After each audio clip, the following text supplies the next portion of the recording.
going to talk about the main reason why we should not wear the face coverings. And it's a very simple point that not enough of us said. And it's simply that because it's covering my fucking face, right? Right? They cover our fucking faces, right? That's what they do. And I'm not going to cover them. Why shouldn't I wear a mask? Because it covers my fucking face, right?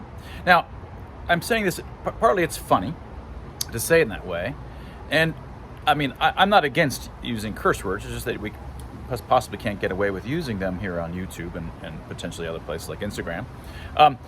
But curse words like that are crucial, something that Tim Barber and I talk about in our new book, Express the Human. They are really a way of providing whatever point that you're trying to make about my own confidence or your lack of confidence.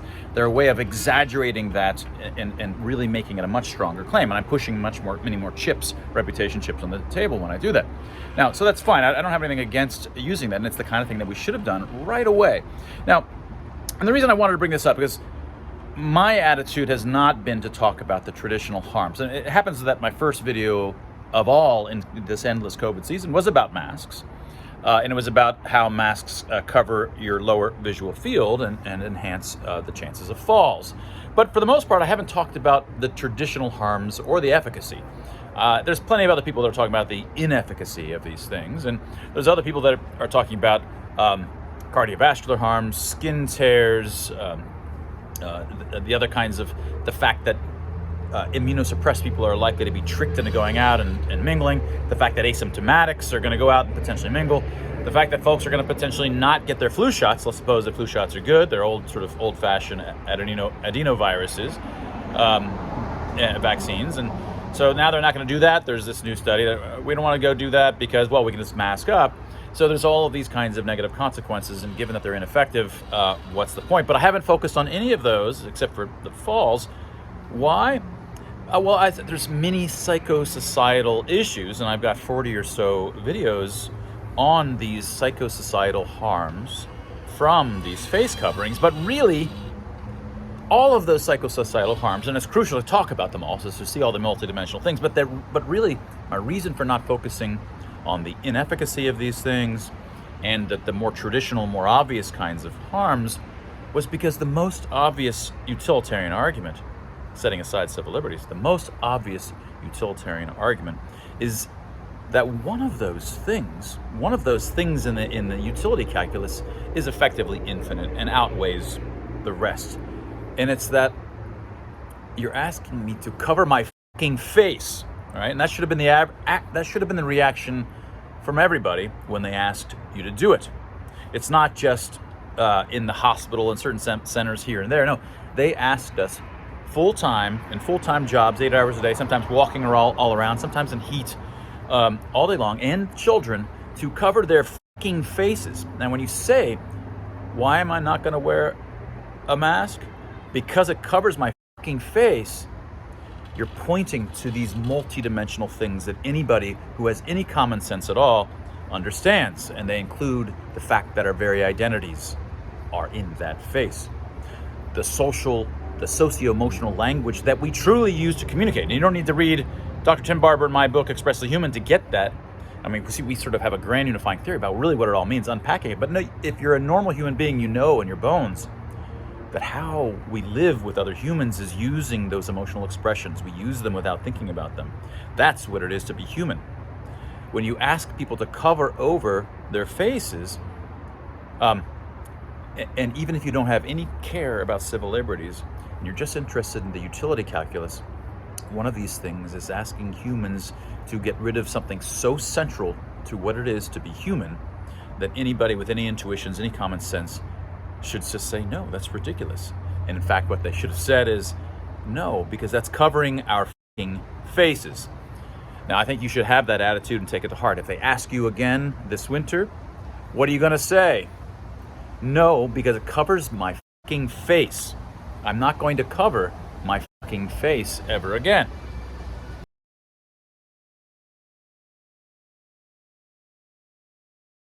In addition to the fact that if you're asymptomatic, there's very little reason to wear a mask, and there's many downsides and harms to masks, some that we talked about before, and they're particularly ineffective because viruses are spread via aerosols, which are smoke-like, and they go right around and through the masks and breathe right into the lungs.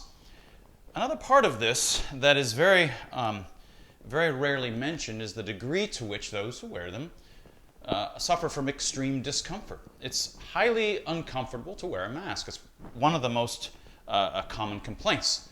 It's really uncomfortable, even in the short term. And it shouldn't be surprising that it's uncomfortable, given that prior to it becoming some new normal that we're supposed to wear, it was the kind of thing that in S&M videos, people might force their victim to wear something like this, right?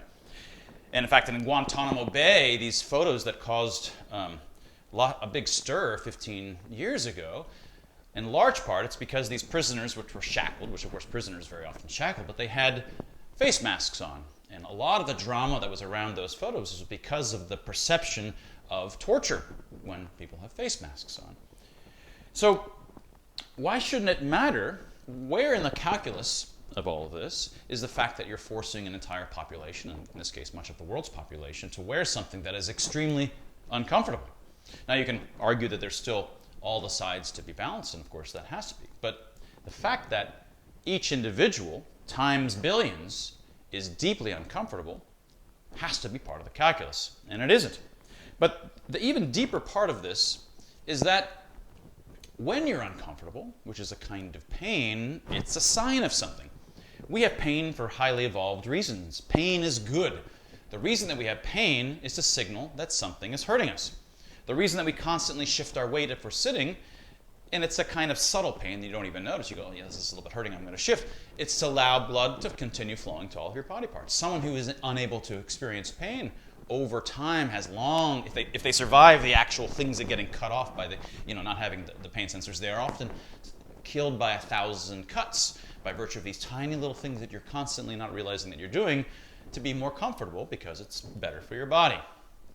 So when you have something that is causing considerable discomfort, then the presumption should be, all things equal, that maybe this is in fact something for the body. The body evolved to not want this because it's bad.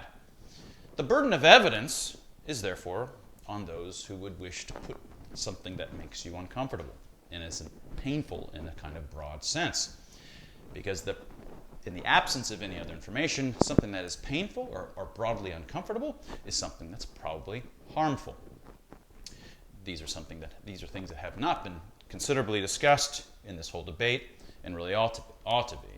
When you make an entire earthly population of humans wear something that's uncomfortable, it's not only is it the case that you have 1 billion times this negative utility, but it's probably much more than that because that pain is there for a reason.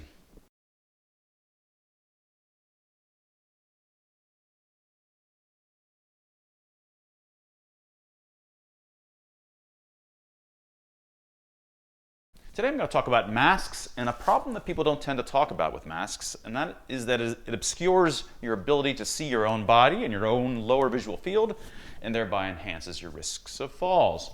But before talking about it, let's just back up a little bit and talk about what your eyes are for. And one of the main reasons that we have eyes is in fact not just to see the world. If you wanted to just see the world, you could have, let's say, a single eye in front of your head, and that would allow you to see everything out in front of you. The problem is that you also want to see your own reaching appendages, which for most animals is actually their muzzle. That's their main hand. And the problem is that if you had just one cyclops eye behind your muzzle, well, you might have a reasonable view of your muzzle, but the problem is that that muzzle would thereby block the world that you're trying to see. So one of the main reasons that we have two eyes at all, that we have binocular vision, is so that an animal can have a great view of the muzzle. In fact, it gets a sort of a God's eye, both sides view of the muzzle. But what the muzzle blocks from the right eye's point of view, well, the left eye gets to see that, and vice versa. Having binocular vision is fundamentally, its most fundamental reason is so that you can see your hand, your muzzle for most animals, and yet see through it, because when both eyes are open, in fact, you can see your nose. Your right eye sees sort of the nose from the right side, and actually you can see it as semi-transparent in your visual field. But you see through it to the world beyond because your left eye has that view and it's fused into one image. Much of the design of your visual system and the way that your eyes and face are structured are so that you can see your own body and how it interacts with the world. That's crucial for our acrobatic behavior. Not only is it crucial for reaching and for our muzzle for reaching, but in fact, you can actually see your own face in terms of, let's say, where your cheeks are, so that you can get visual feedback for emotional expression, something that I talk about in my earlier book, Human 3.0.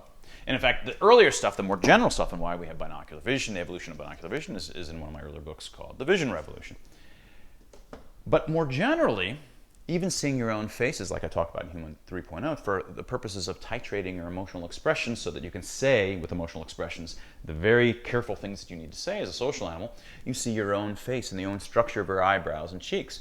This is why, for example, football players have black paint on their cheeks. Why do you think they have black paint on their cheeks? It's because light reflects off of those cheeks into your eyes, into your retina, and blinding you.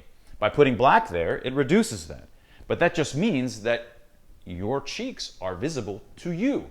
Now, they're not usually consciously visible, neither is your nose typically, but it's in your far visual peripheral field. And you're subtly, unconsciously aware of this and utilizing that feedback to get the kinds of emotional expressions in this case, or bodily behavior that you need. Now, another thing that's in your lower visual field, which is I want to move to now, is the rest of your body. Often when you're moving around, much of the time, your own feet are within your visual field. They're in your far lower visual field, and you're not consciously paying attention to them, but you're getting that visual feedback, and that's what allows you to have great behaviors and acrobatic behaviors that we take for granted. You lose that, and suddenly you'll be tripping all over yourself. I had to go to the hospital the other day and walk all over the hospital, and I had it on for a longer period of time than I usually would, from the hostess to the table, let's say, at a restaurant. And I felt very handicapped relative to my normal self. And if you have people who are already particularly handicapped, older folks who are a little bit infirm, they are much higher risk of falling. Everybody's at a higher risk of falling. Ooh, who do I have here? We've got Pistachio the parrot flying by. In fact, 650,000 people die of falls each year worldwide, and millions are in the hospital by virtue of falls. Falls are not a small deal. So when you put this on, notice you just might think, well, how can this really bother you very much? But you can see that it's blocking my ability to see down. I can't see anything. It's blocking, not only is it blocking my feet, the earliest part of my visual field in terms of direction that I can see is all the way out around here. So the entire visual field, this far and below in terms of an angle, that far and below is all cut off. This is not only preventing me from seeing myself, which I can ultimately see in my lower visual field, but just preventing me from seeing approaching sidewalks and tons of things that are down there below that we have to be able to see to have the kinds of safe behavior that we normally take for granted.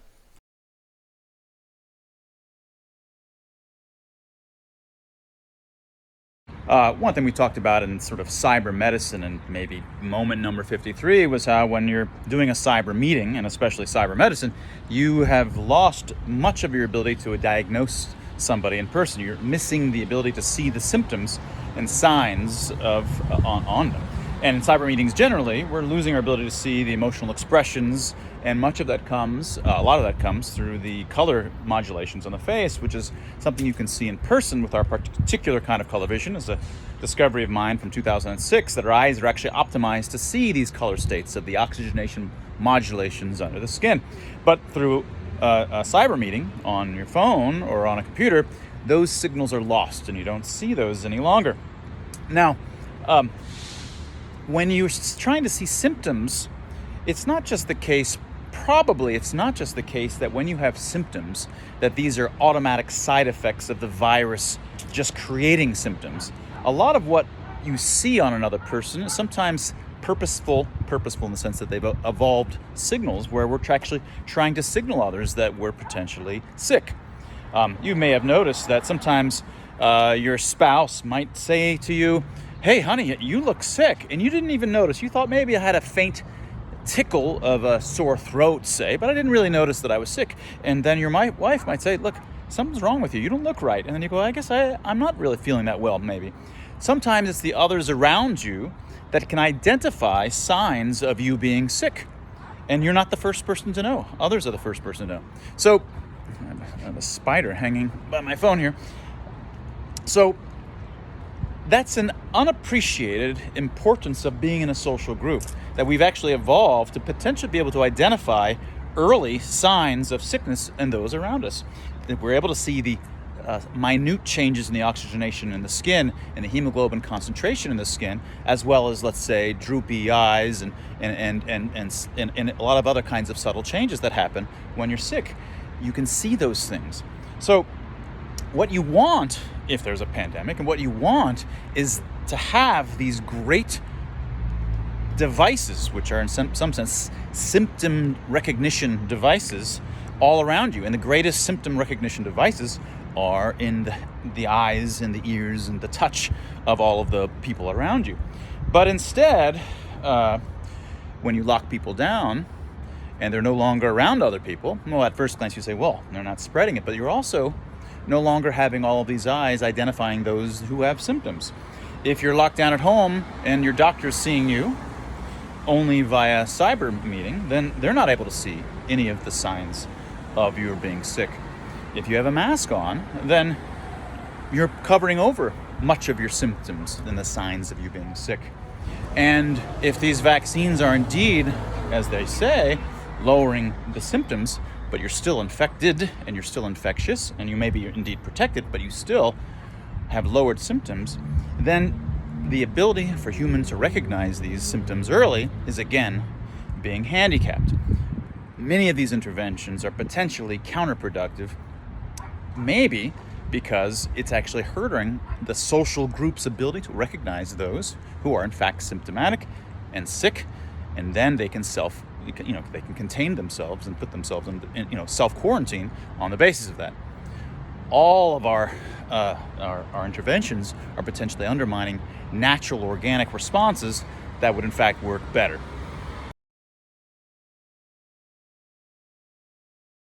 Now, you might think it's obvious why you have trouble hearing other people wearing masks. Well, they've got something over their face, over their mouth, so it's harder to hear. But it's actually, there's more wrinkles to it than that.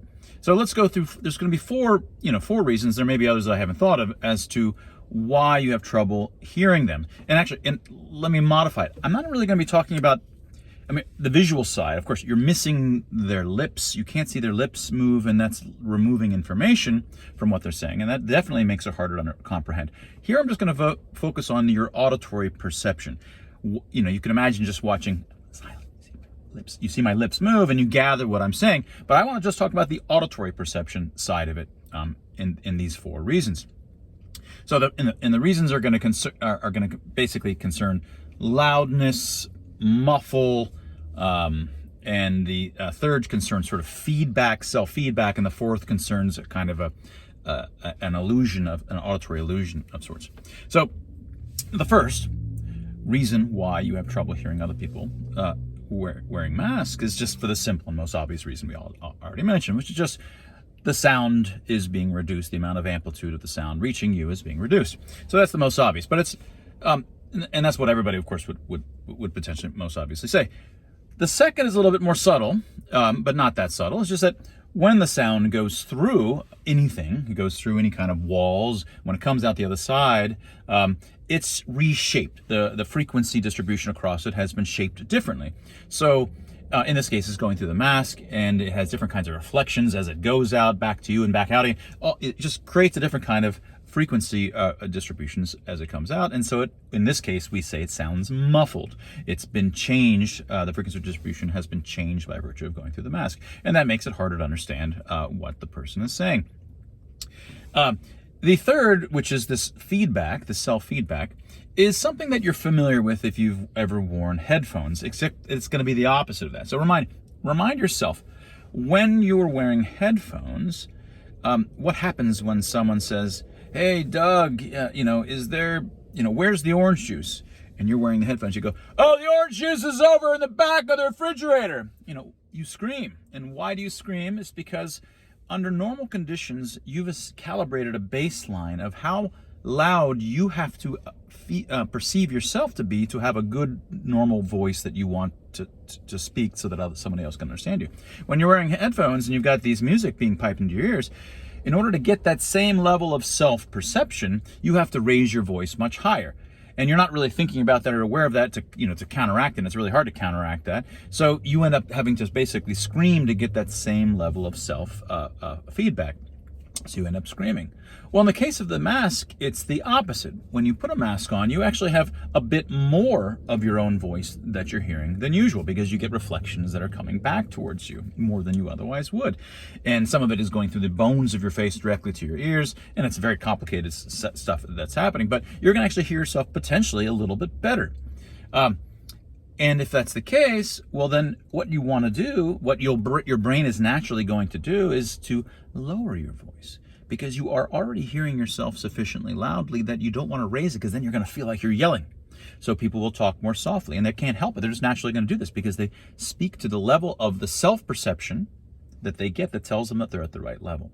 So people with masks, ironically, they need to actually raise their voice. They're all potentially lowering it a little bit because they're hearing themselves more strongly than they otherwise would relative to the other things in their environment. So that's 3 reasons why you can't hear other people speaking who are wearing masks as well. And the 4th, even if it was the case that, let's suppose that you had a mask on that actually blocked none of the sound, it didn't muffle, it didn't do any of that stuff, and it was the exact same kind of sound that was reaching you, but you are just missing the ability to see their lips move. In addition, of course, to missing that information of their lips moving, the visual information, again, we want to focus just on the auditory perception side. You will actually perceive the sound coming from that person's voice differently, merely by not seeing their lips. So let me give you some standard illusions in perceptual psychophysics. So I play a sound. I go boop, right? Just boop happens, and you rate it to have a particular loudness. Now suppose that I put a flash at the same time that you see that the beep happens. You'll actually perceive the beep to be louder than you otherwise did before. In fact, if there's a single beep and you do two flashes at the same time, people will often perceive there to be 2 beeps instead of 1. So they'll actually take, one of those beeps didn't exist at all. They've infinitely, in some sense, created a beep out of nowhere. They raise the amplitude and actually perceive something louder than they otherwise would. So this 4th reason, when you're if you were to see their mouth, often you're barely even getting the sounds, but because you see it, you're not only inferring what they're saying, you actually hear it. Your brain creates the perception. Your auditory perception is actually say, oh, it's happening, and it creates an auditory perception in your brain, your auditory cortex.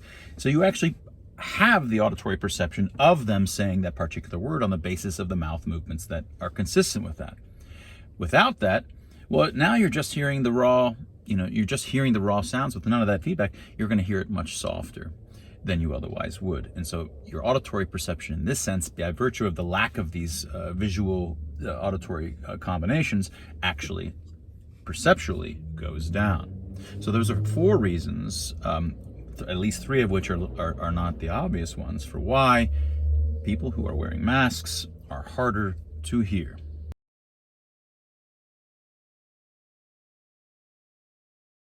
Now we know that you have trouble hearing other people who are wearing masks, but a lot of people have noticed that even when they're wearing a mask, they find it harder to hear things around them. So why should that be?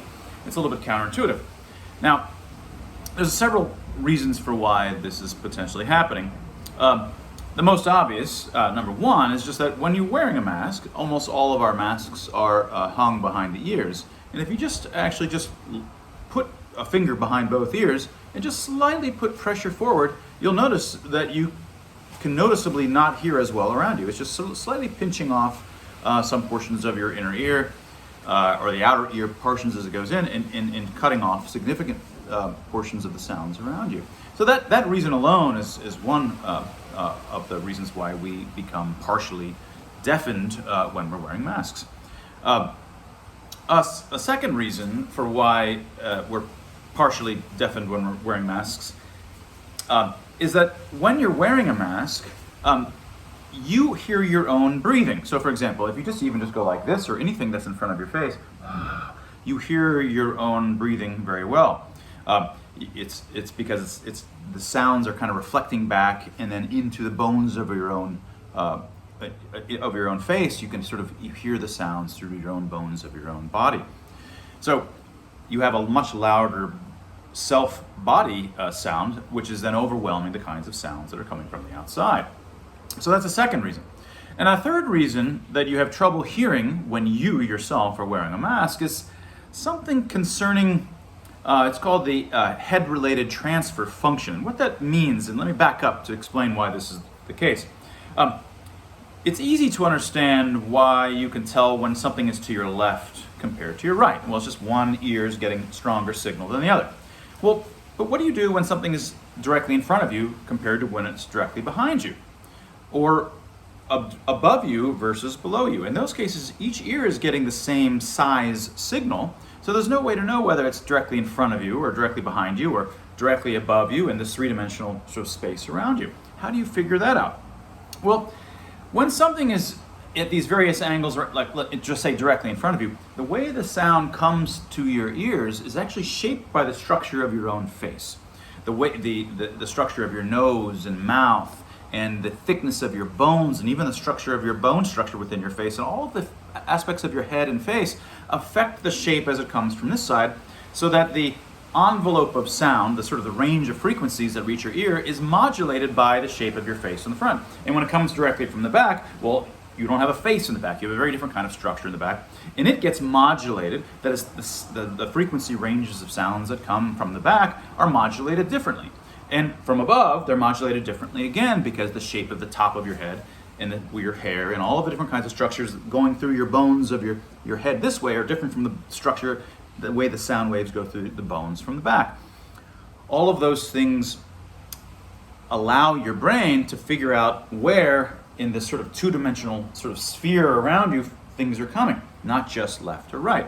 So your brain is used to those kinds of head-related transfer function modulated sounds, right? That's usually what's happening. So the first thing that happens when you put a mask on is, well, now the HRTF modulations that happen to the sound are no longer what they usually are, coming from the front.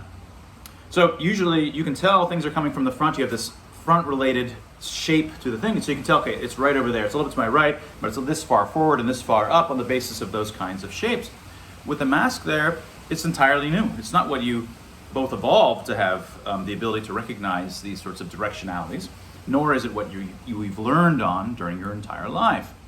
So it both prevents you from knowing the directions. It hinders your ability to tell the directions from which things are coming. Is Doug over there versus is he back there, and so on. And furthermore, since it's not the kind of sound that you're as good at receiving because it now has a different envelope shape because of the mask, then you're probably less able to even process it in the first place. Even when you can, whether or not you can figure out where it is, you may have trouble processing it as well. So these are three very distinct kinds of reasons for why the wearer of a mask becomes partially deaf or partially hindered in terms of their full auditory capabilities.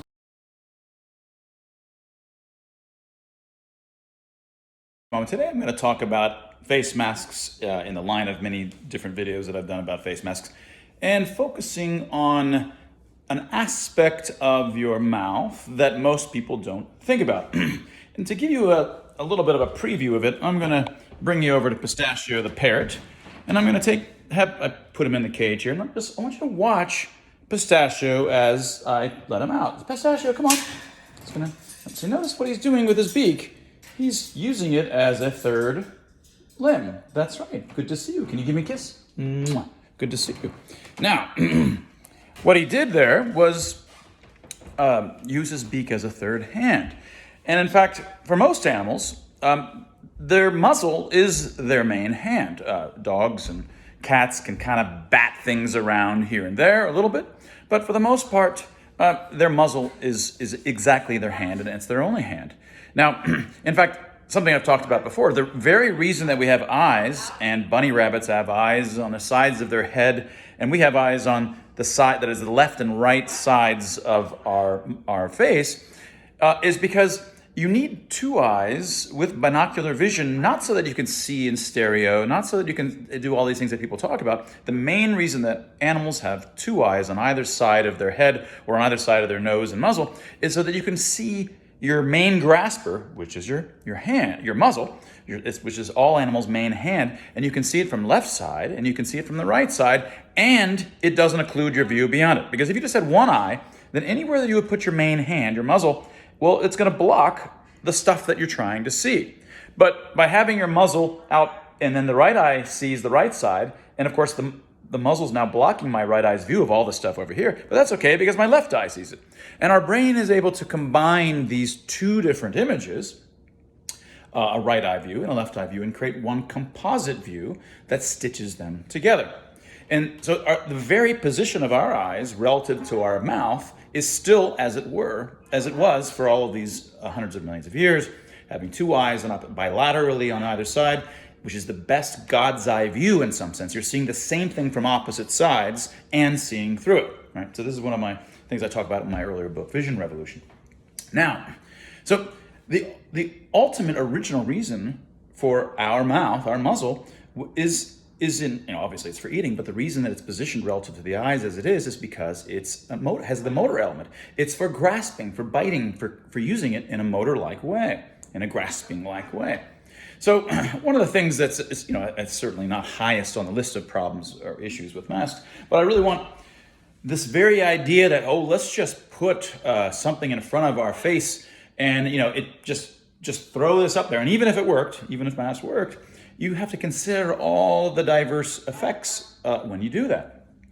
So one of the effects is that, of course, you are now prevented from doing all the things that we often don't realize that we do in a motor sense with our mouths, besides eating, not even considering eating.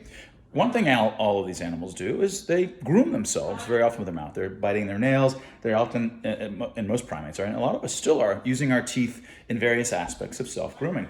We're very often carrying something quickly in our mouths, like if I'm putting up nails for some of these things on the walls around here, some of my wife's art. I may be holding a couple nails in my mouth as I nail, and then I pull the next one, I nail. If you're licking an envelope, the very process, the very mechanisms of envelopes relies on our ability to use our mouth and our tongue to do. So there's a lot of things in life, and as you walk through your day over the course of the week, you'll realize that you're actually using your mouth in a motor, for motor grasping or motor kinds of guided behavior, as it was originally designed to do. And you're just covering that over blocks that.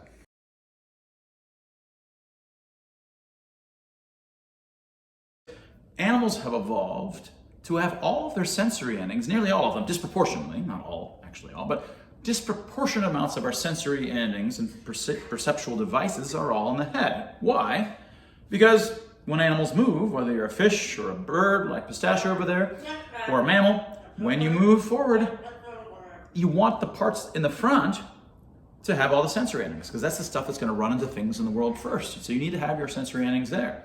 And so that's what we end up calling it the head. So you want the things up front. In fact, this is, as I talked about in an earlier video, a moment video, is why we have the brain in the head. It seems like a really bad place to put it. Why not put it in your chest where it's safe and sound? But it turns out brains and nervous systems want to minimize the amount of wire to be able to do what they need to do, because wire is very costly.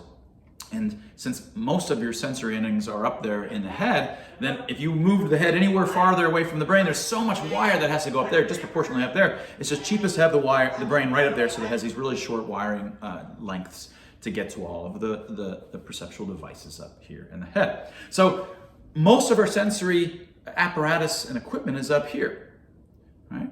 And so if you decide to place some big thing like this in the exact part of the body that for millions of years has been designed to have most of the sensory endings in picking up the world, and you're just going to willy-nilly put a big mask covering all of this space, and you expect that you're not going to be messing with all of those sensory devices, right?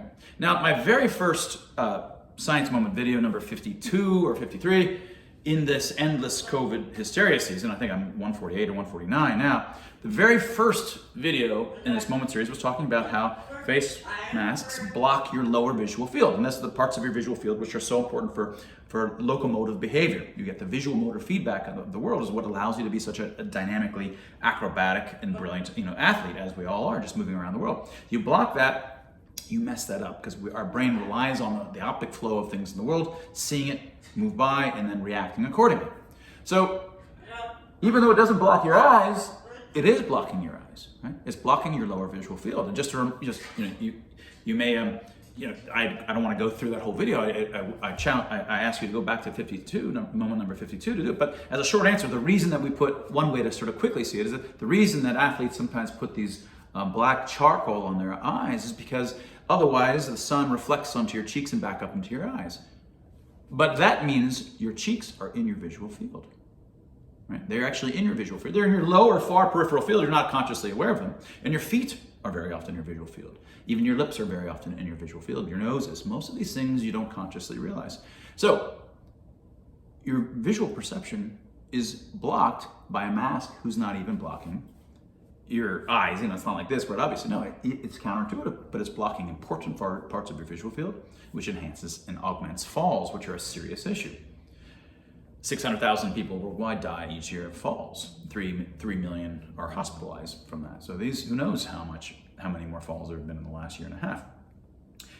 Now, it doesn't cover your ears either, face masks, but as we've talked about, I don't know, maybe 10 or so videos ago, there are several converging reasons for why, when you have a face mask, despite them not covering your ears, they're modifying and affecting your ability to hear others. In addition, of course, when other people are talking, it's harder to hear them, but I'm not even talking about that. Your ability to hear is being messed up by the fact that you've placed this gigantic thing over your face and nose, your mouth and nose, even though it's not obviously blocking your ears. And of course, so we've hit eyes, we've hit sight and sound, and then smell. Now, of course, once you've covered this, of course, your smell, I don't understand, olfaction very well, but it's been designed for hundreds of millions of years with thousands of dimensions of capabilities of different things in the kind of, chemical features in the environment that mean certain kinds of things instinctually to us. We're not usually consciously able to grasp what it means to us. But these things are designed to flow in and be breathed in certain kinds of ways. And when you've got this stuff here, and most of the flow is going around the gaps, it's messing it up. I don't know exactly how it's messing up, but your olfaction sense, your ability to smell, is being handicapped. And there's no question that it's being handicapped by virtue of it. And you say, well, smell's not that important to me. No, none of us realize how important smell is because it's all unconscious behavior. We go through life modifying our behavior on the basis of lots of things like emotional expressions, one big thing. We're seeing them constantly, we react intuitively. Same thing for smells. These things are all well below the surface. And so you can't just go on the basis of your intuitions and say, no, smells aren't that important to me. No, they are. Right? So we've got sight and sound and smell, all of them affected by putting a face mask there. And then we have taste, which is, of course, it's blocked altogether. You've got to take it off in order to eat anything. But in natural life, sometimes just walking around, you might just, in the previous video, you might just say, oh, wonder what that tastes like. Just quickly doing it, just very quick. What does it taste like? What's that? Let me try it. These kinds of things with face mask, you have to modulate your behavior. But of course, eating generally, you have to take it off. But now the last thing that the last sense is touch. Now, of course, it's blocking your ability to sense anything in this entire region, all this region. Now, we get some of if it's windy or you're moving outside, you can actually feel the small bits of wind here, sometimes from the movement of other people, sometimes from your self movement. You're able to sense aspects of the wind, aspects of just the environment around you. We have senses like that. And our lips are not just any old sense, any old skin. They're special skin with special powers in some sense. They're both graspers, but they also have more like fingertips. They're hypersensitive to be able to sense things in the world. These are entirely covered up. So you're choosing to place something over basically half of the parts of the face, which are exactly the most important parts, sensory-wise, of all animals for hundreds of millions of years. And the idea that one would think, even setting cardiovascular issues aside and emotional expressions aside, just on the basis of perception of all of these different modalities, when you cover up almost half of the face, you're messing with all of our perceptions.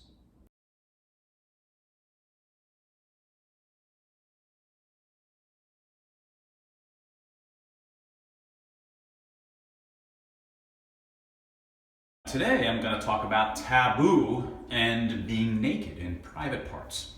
Now, one thing you'll notice is that I'm nearly naked. And this is actually breaking a taboo because I'm in front of people. I'm sort of semi in public. Now, I could wear this at the beach or at a pool or at a pool party, and it's totally fine. The rules for taboos are quite specific. Something can be totally fine, but in another context, it's totally not fine. Now, I should probably put on something because this is strictly inappropriate. Taboos are very strong. Once there's taboos in the human mind, it's not exactly clear why it's so strong. But once these taboos are here, it's very hard to get rid of the taboos. They stick with us.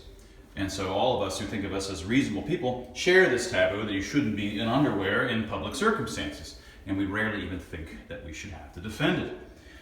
But at the moment, we have a push for a new kind of taboo, a new kind of private part that we never really thought of as a private part, at least in the West.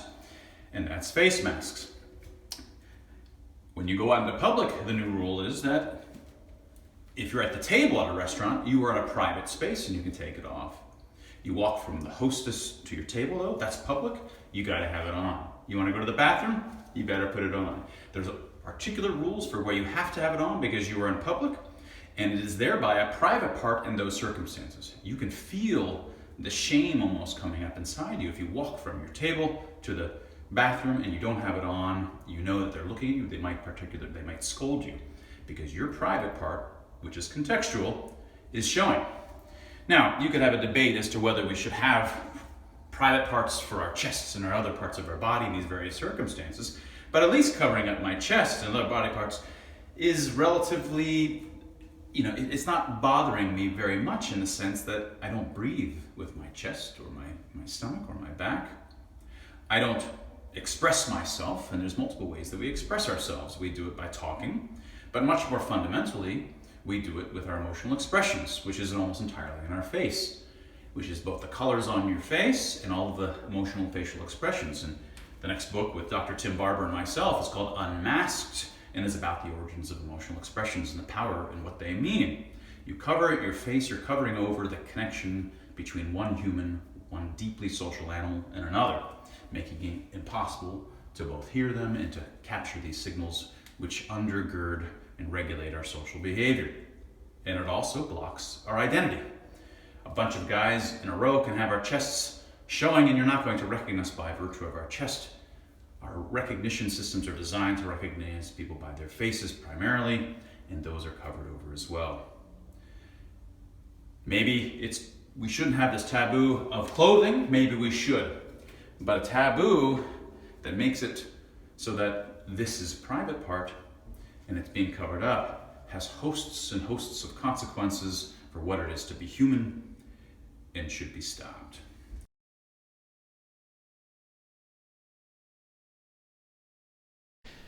Your first thought about what visual perception is like is that it's a TV screen in front of our eyes. And this is this two-dimensional display that we see. But it's actually much more than that. So for example, if I'm holding this drum out in front of you, you don't just perceive it I'm sure you just perceive this size. You can't see the other side, but your brain creates a mental representation of the other side.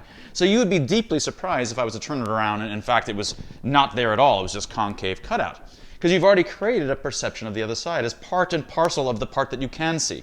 You create perceptions of the totality of the objects, even though only one side of it might be sort of visually actually perceptible. Your perception goes beyond what is immediately aware to you. Now, the same thing happens when you're wearing a mask. So when you see somebody, and you've only seen them, especially apparent when you're only seeing these people for the first time, let's say a waitress walks up or a waiter walks up, you're only seeing this person for the first time and they have a mask on. What does your brain do when you see this? Your brain actually is perceiving what's underneath the mask. Of course, it doesn't actually see it, but it's creating a mental representation that's there. And the mental representation that it creates, since it has very little to go on, is going to be a very generic or average face underneath the mask. And in fact, we know in cognitive science that average faces are attractive faces. If you average across 100 male faces, you're going to get one that's very attractive. For some reason, averaging them together just creates an attractive face. So when you see somebody and you only can see their eyes and not the rest, you create this average face underneath it, which is in fact quite attractive. What happens though when you suddenly see their face in actuality for the first time? And this has happened to me a number of times, and every time it's jarring because people are not average faces. And beautiful faces in real life aren't just average faces. Beautiful faces or handsome faces have deviations from average that make them more interesting, make them interesting and beautiful to look at.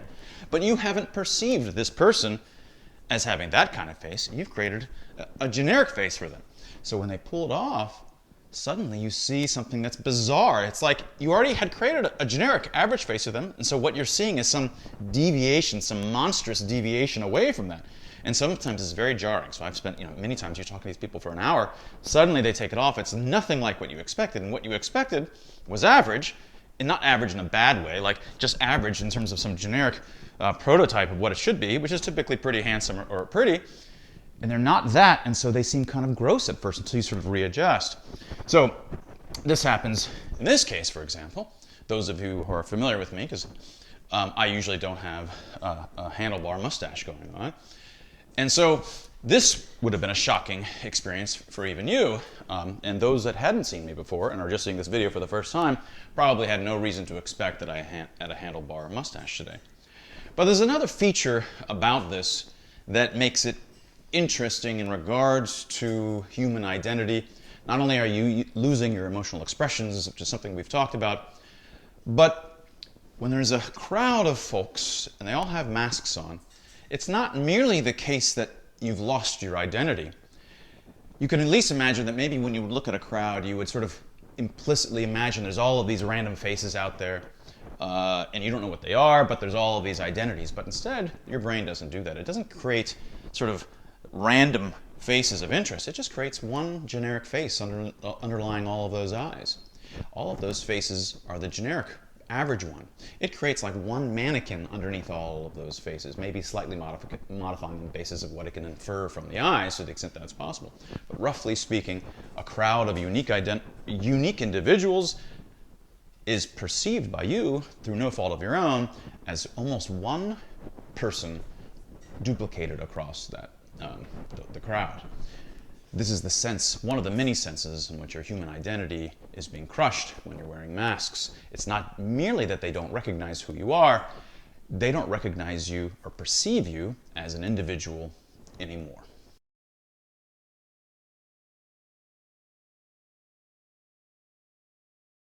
Today I'm going to talk about masks and how when you perceive somebody with a mask on, it looks like there's a black sensor bar in front of their face.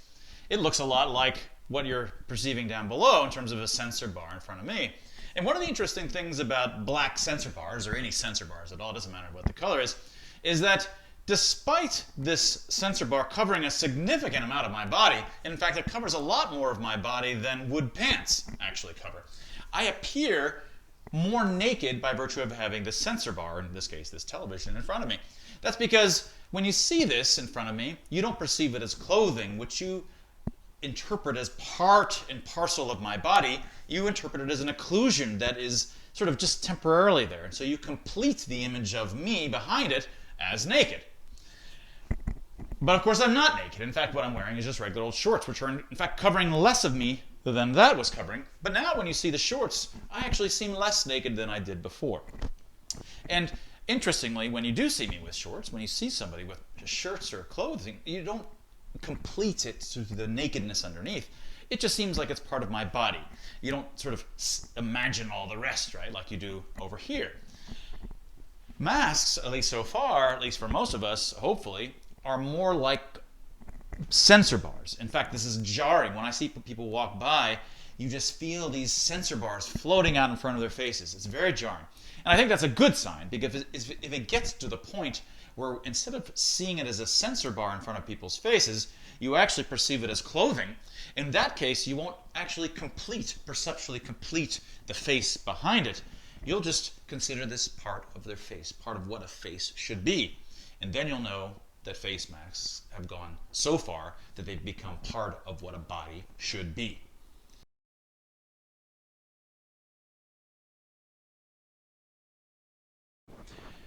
A ban would be, let's say, in the comments section of some magazine where they just say, look, you've been a troll, you're not allowed to comment here anymore. So you're just sort of kicked off.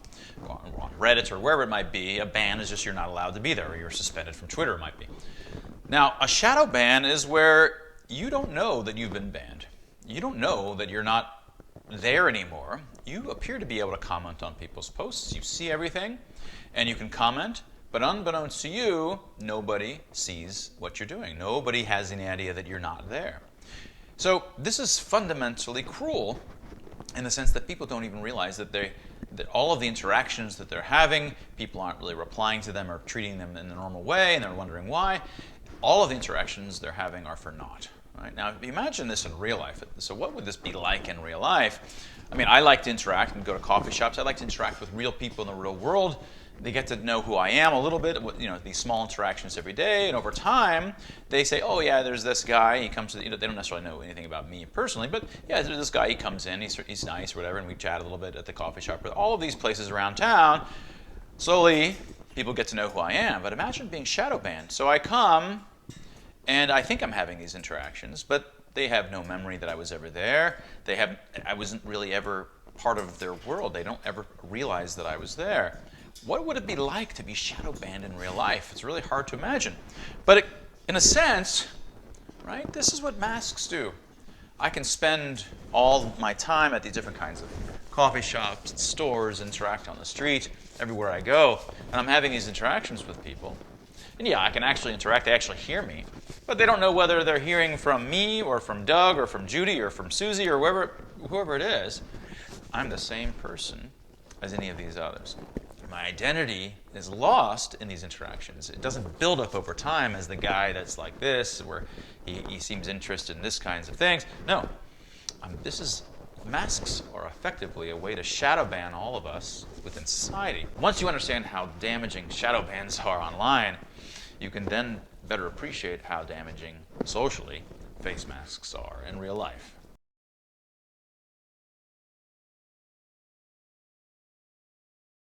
Let's talk about the KKK. And what I'm really interested about the KKK here is that they wear these masks, these hats, or whatever, I can't remember what they're called, so you can't recognize who they are. And of course, one reason that they do it is because they're involved in illegal behavior, so they really have to keep themselves, their identities secret, otherwise they would get caught by the police.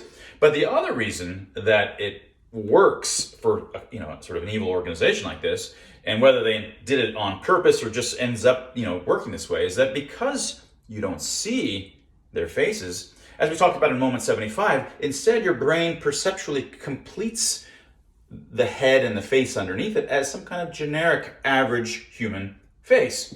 So if you could actually see their faces, you would say, oh, those are all dorks and their hair is all funny, and you can stereotype them as a bunch of folks. And it wouldn't necessarily spread in your brain to thinking that everybody in my community could potentially be behind that group or supporting that group. But when your brain can't do that, and it just creates all of these average mannequin-like faces underneath all of those hoods, well, now it's a little bit scarier. It's almost oppressive. Like, well, it could be anybody. It could be Doug or Susie. Or in fact, it's just this average person in your society is what they look like. They just look like average folks, which is typically pretty good folks. That's what your brain perceptually completes. That's just what it automatically does.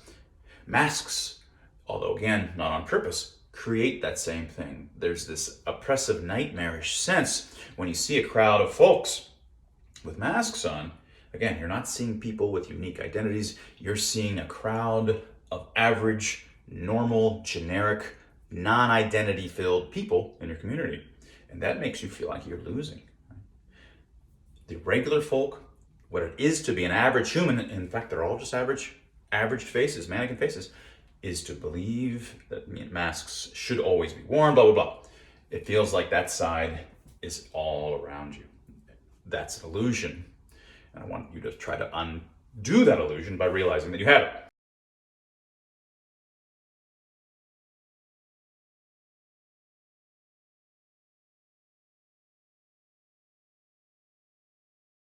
Suppose that I was to start a new restaurant, and Anybody can come, but all you have to do to go to my restaurant is put on a Trump hat and a Trump shirt. Anybody who wears a Trump hat and a Trump shirt is welcome to come. Now, of course, that would be fairly ridiculous, and I would argue that as a public accommodation, I shouldn't be generally allowed to do that. But even so, that would just be, my restaurant would be discriminatory in this way, politically discriminatory, and it's potentially legal currently.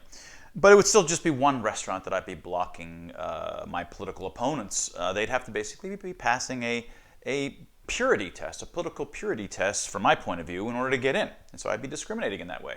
But how could I get it so that I can make all the restaurants and all the stores and all the coffee shops and all the venues have that same requirement, that they have to wear a Trump hat and a Trump shirt?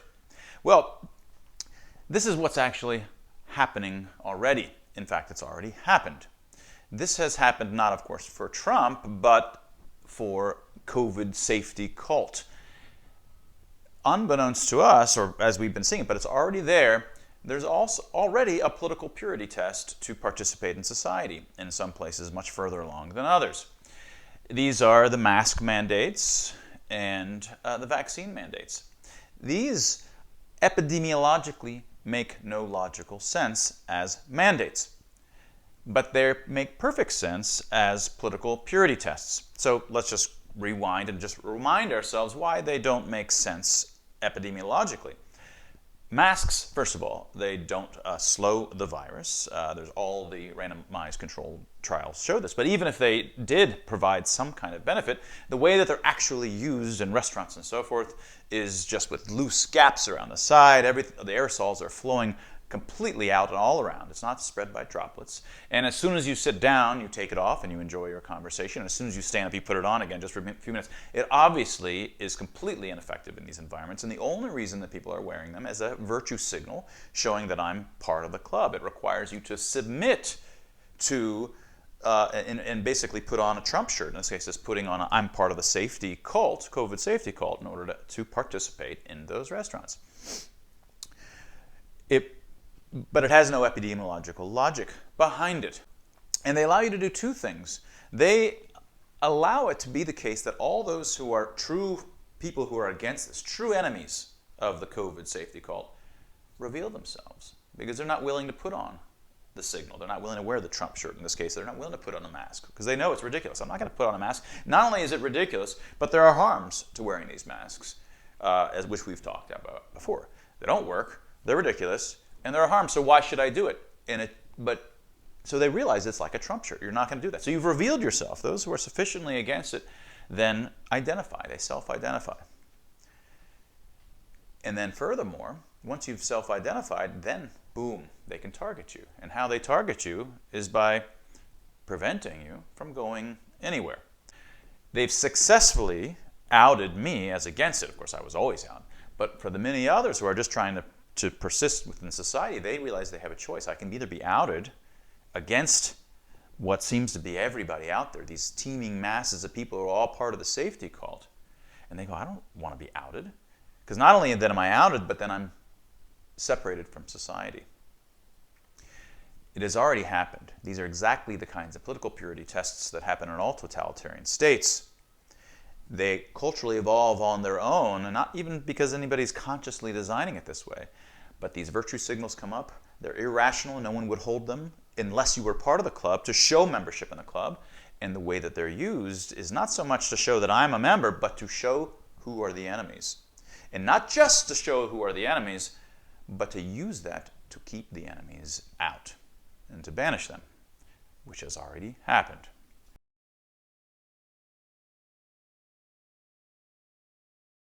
At the moment, if you're really worried about COVID, you show that you're a clean person, you're a member of the clean club by wearing a mask, potentially a double mask, potentially N95. But in the future, if things go the direction they're going, the folks who are wearing masks are going to be the folks that are opposed to masks. It's going to be the other way around. The people who are really worried about COVID being a disproportionate threat to society are going to be the people that are naked-faced. Only they are allowed to show their private part, their face. And it's not a private part for them at all, but for those who are unclean, and they have to wear the mask. So how is this transition going to happen? How is it going to be the case that the folks that are wearing masks and double masking will suddenly transition to be the folks that are not? Well, it's for this sort of reason. As we talked about it in the most recent science moment, vaccinations, although they work, although they're not for everybody, and there's no reason for everybody to take them necessarily, but they nevertheless function, as opposed to masks, which don't. Masks nevertheless psychosocietally work because they provide a signal that I'm part of the clean club. I'm participating in this sort of clean club and part of the membership. But vaccines don't provide any signal that you took a vaccine, whereas passports can. They can either show that you have the vaccine by virtue of showing the passport, or the mere fact that you're in the store or the restaurant or wherever it is a signal that you must have the vaccine, because you wouldn't be allowed otherwise. But those who don't have the vaccine, well, they're going to have to continue wearing masks. If you're allowed into society at all, once vaccine passports are up and running, and that's a big if, then you're going to be required to wear a mask. This has already been happening in schools. Kids in some places are going to be allowed to go maskless if they're vaccinated, but otherwise they have to wear a mask. Now, the signal of being a part of the clean club is that you can actually show your face. If you're part of the unclean, you shouldn't even show your face. For an unclean person, an unvaxxed person, an unclean person to show their face would be like showing a private part. This is how the transition will occur. And this is not only a transition that will occur, it already has occurred, both in terms of some of these schools that are trying to demand this, and also 3 years ago in Ontario, a previous kind of case. Nurses who didn't want to get vaccinated for flu were being required to wear a mask, and other nurses that did get vaccinated didn't have to. And that was taken to court. In fact, my side of this case won, so that they in fact didn't have to wear masks if they weren't vaccinated. But this is the same kind of trend. Right now, everybody who has masks, it's very dystopian, and all of these people are saying, yes, we want to be clean, and we want to be clean, but deep down inside, they don't want to wear these masks, and it's going to switch over. The only people that will be required to wear the masks are those of us that are most determined to fight them, because we're the sorts of folks, the unclean folks, that ought to have to wear them.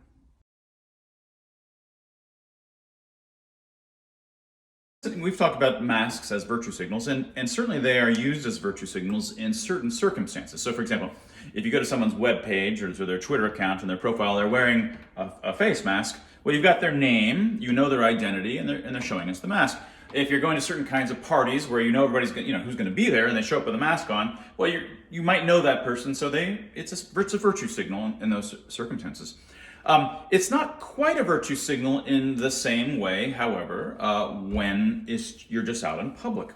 And at first glance, it seems like a virtue signal, but one key thing about a virtue signal is that one part of it is that you're making a claim. That is, in some sense, I'm a member of this club, is what the signal says. But more than that, as we've talked about, that signal becomes the story becomes within the community that the signal itself is virtuous. It starts to have signs that are, something that's good for you. In the case of masks, it's good for you because it keeps you healthier and you're not unclean and so forth.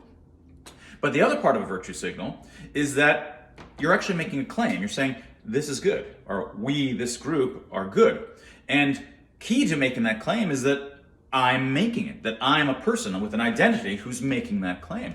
If I'm making that claim and you have no idea who I am, well, then I'm not really making the claim at all, because what makes a claim is that I put something on the line. When I wear a virtue signal, I'm saying we are good, like our group is good. And I am saying that. And what that means is I pushed reputation onto the table, a little bit of reputation or a lot, depending on how sort of disagreeable or how in your face I am about it. I pushed something into the table. So later, if it turns out our group wasn't good, we get sort of humiliated or disgraced, well, I lose that reputation. But if I wear this signal and you don't know who I am, well, I bet nothing. So this makes masks quite different than your typical virtue signal. In fact, it's an illusory virtue signal, because every time that you wear this particular signal, boom. So, hey, I want to put this virtue signal on, showing that I'm a membership of this, COVID is the worst thing ever, and we should overthrow society on the basis of it. And as soon as you put it on, boom, you're anonymous. No one can see who you are. So as soon as you try to put this virtue signal on, it no longer has the properties that you need to be a fully functional virtue signal, because you're now anonymous and you push no chips under the table. So this is sort of almost mathematically interesting in the sense that it's sort of a self-contradictory virtue signal. As soon as you wear it, it's no longer satisfies the properties. Yes, I hear you, pistachio pear. It's right next to the camera here. So this makes a huge asymmetry in the incentives and the pressures involved in wearing masks. So typically, suppose there's two teams. There's the group A and group B. And if group A wants to go out, they'll put, let's say, some kind of symbol, something very subtle. Either it's an actual ribbon, which we joke, wear the ribbon, but it can often just be certain choices of clothing, which signal membership in certain kinds of group. And some other groups might, just wear certain other things that signal that they're not part of that group. Now, in those circumstances, now it's sort of, you have to make a decision depending on where you go. If you were just trying to minimize the amount of flack that you get in life, you might just say, well, I'm going to this party and everybody's going to be like this. I'm going to go ahead and wear it because I don't want to be like, involved in getting in arguments because I'm signaling that I'm not actually a member. And so you might just bend and wear the ribbon that's involved in that community that you're going to. But even that can be dangerous, because then if you see people that are in your community and that you actually are a member of B and you went to A and you're putting the A signal on, well, now if someone from B sees you, they're going to say, like, dude, what are you doing? You don't even believe in A, and now you're being an A person, and so you're going to lose. You've made, by virtue of that, you've pushed reputation in, and now you can potentially get flack or lose reputation if it turns out that A is in fact bad. In fact, you think A is bad, so it just makes your reputation go down if you're caught that way. But masks don't have that property. So again, in those communities, you have to make a decision about what I want to say with my signal, and no matter which way you say it, you're visible. And so these turn out to be bets that you're then tied to, and then people remember in the community that you did that. Whereas it's totally not like that with face masks. As soon as I put it on and I go into public, I'm anonymous. So if I'm thinking to myself, okay, I can go into Costco, which now you can. I'm the only one in there. My wife and I are the only ones who are not wearing masks because they don't actually enforce it. And a lot of folks are on my side, and I in fact ran into one the other day. And I could recognize her, and I know she's anti-mask just like me, just not on the front lines of it. But life is easier to just go forward without having the kinds of fights. So what's going through, as soon as she saw me, she pulls her mask down and starts talking. But what each person is thinking when they walk in, they say, okay, I'm going to go ahead and wear the signal that is for the team I'm not even on, because in so doing, I'll be anonymous. No one's even going to see me. So I just become anonymous. I just become part of this mob, and no one's ever going to call me out on it because they're not going to see me. I happen to see her, but that's rare. Who knows how many people I run into at Costco that I know but I don't recognize, right? Very hard to recognize people.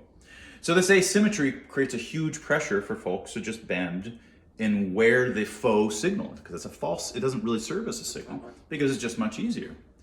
So again, it was accidental. Face masks ended up to be the signal, that the virtue signal that folks wear, and especially in situations where their identity is attached to it, like on profiles.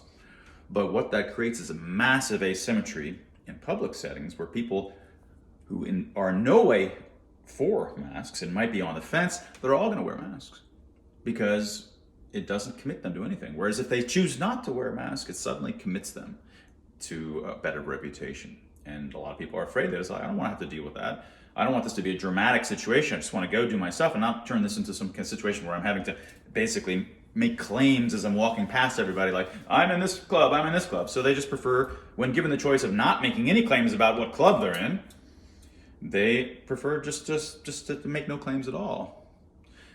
So that's another thing that's driving face masks and makes face masks fundamentally different from your typical kinds of virtue signals, because they're not virtue signals at all in public.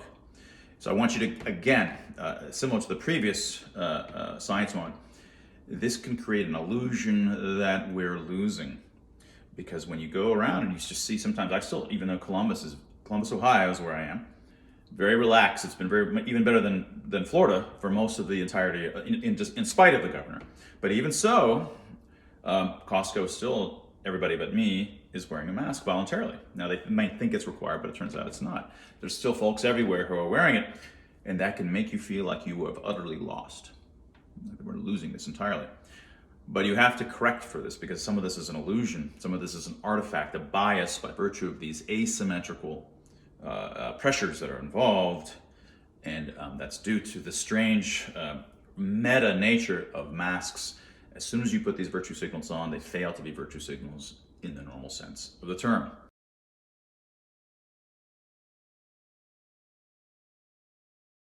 How does it happen that during the mass hysteria of 2020, the view upon masks changed so considerably, seemingly overnight? How did it go from totally scientifically something that should be an option, as Fauci had said, to it should totally be mandated everywhere, and if you don't wear one, you're practically an evil person, or in fact, an evil person and a killer? How do these kinds of changes happen? Now, before we go into asking how cultures and why it happens in culture, let's talk about briefly why they happen in your own brain. Much of what we do, in our motivations and what we do, we think that we have good reasons for it, but in fact, usually we're making up those reasons after the fact. So our brains have evolved with, just hundreds of millions of instincts that we're packed with that are really smart when they all work together in our natural environment. The ability for us to explicitly have access to all that is almost zero.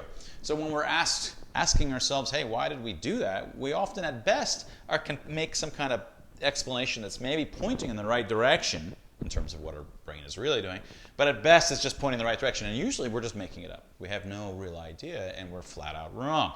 So I've mentioned this kind of experiment before. I show you pairs of faces, and I ask you who's more attractive. And you say, okay, this one's more attractive. Okay, here's two more. Okay, this one. And we do this for a lot of different pairs of faces. And then I come back and I said, do you remember these pairs of faces? I'm going to show you them again. Do you remember I showed you these two and you said this one was more attractive? Well, I want you to now write down some justifications for why this one is more attractive than this one. And you forgot at that point that earlier you had said this one, and you actually write justifications for this one. Right? People don't have access to the real justifications for why they do what they do. Very often they just make it up after the fact. They try to create a narrative that somehow fits together that can explain the actions, which are not irrational in the case of humans, but they're inaccessible to us. So we try to create a rational story that we can follow that sort of says, okay, that's why I did that. And that's trying to create a narrative for ourselves that sort of makes us explicable. Similar sorts of things happen in cultural communities. When a community does what it does over time, it's a lot like a Ouija board, like with a million fingers pushing on it. It's just moving semi-randomly, just coming up with its own stuff that it does. It need not be by virtue of any rational, deliberative action. But wherever it ends up, the members of the community individually, like, okay, why did we do this? But they try to make up reasons. And the folks who are better at making up reasons for why the community is doing what it's doing, well, they get rewarded because, yeah, that seems to fit the facts. He's so smart. And then she comes up with better explanation. Oh, that's even better. That fits what we've been doing and why our cultural community is doing these sorts of things that it's doing. A narrative happens, and it creates a whole story justifying why we are the way we are. It's just at the cultural group level rather than at the individual level. Now, these things happen all over the place. They don't just happen in sort of these totalitarian forces like we've seen over the last year. They happen in really simple things like fashion and accents and stylistic differences between communities. It's not merely the case that there's different communities of fashion in my town. Some of the communities will dress up every time they go out. They dress up. They do their nails. They're wearing high heels. They're nice dresses. They're colorful dresses. They're great. They just go out there looking great. But there's another community amongst dozens and dozens of communities. Well, they just barely put on anything. They're Lululemon. They're really expensive, but they want to look like they're barely trying. Right? That's another kind of attitude. And each side will look at the other, and they'll use words to describe the other as disgusting, low. Oh, that group, they just wear these sleazy clothes, right? So sleazy and trashy. And that group, they're so frumpy, they're not even trying.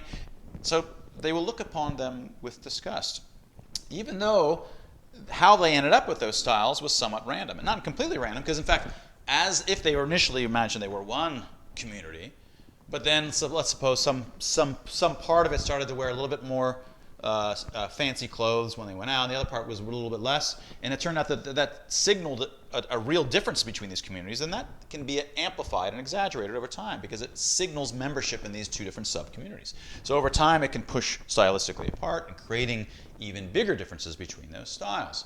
So that's why those styles can happen. But when that happens, the communities say, yeah, what they're doing is trashy. And they come up with justifications.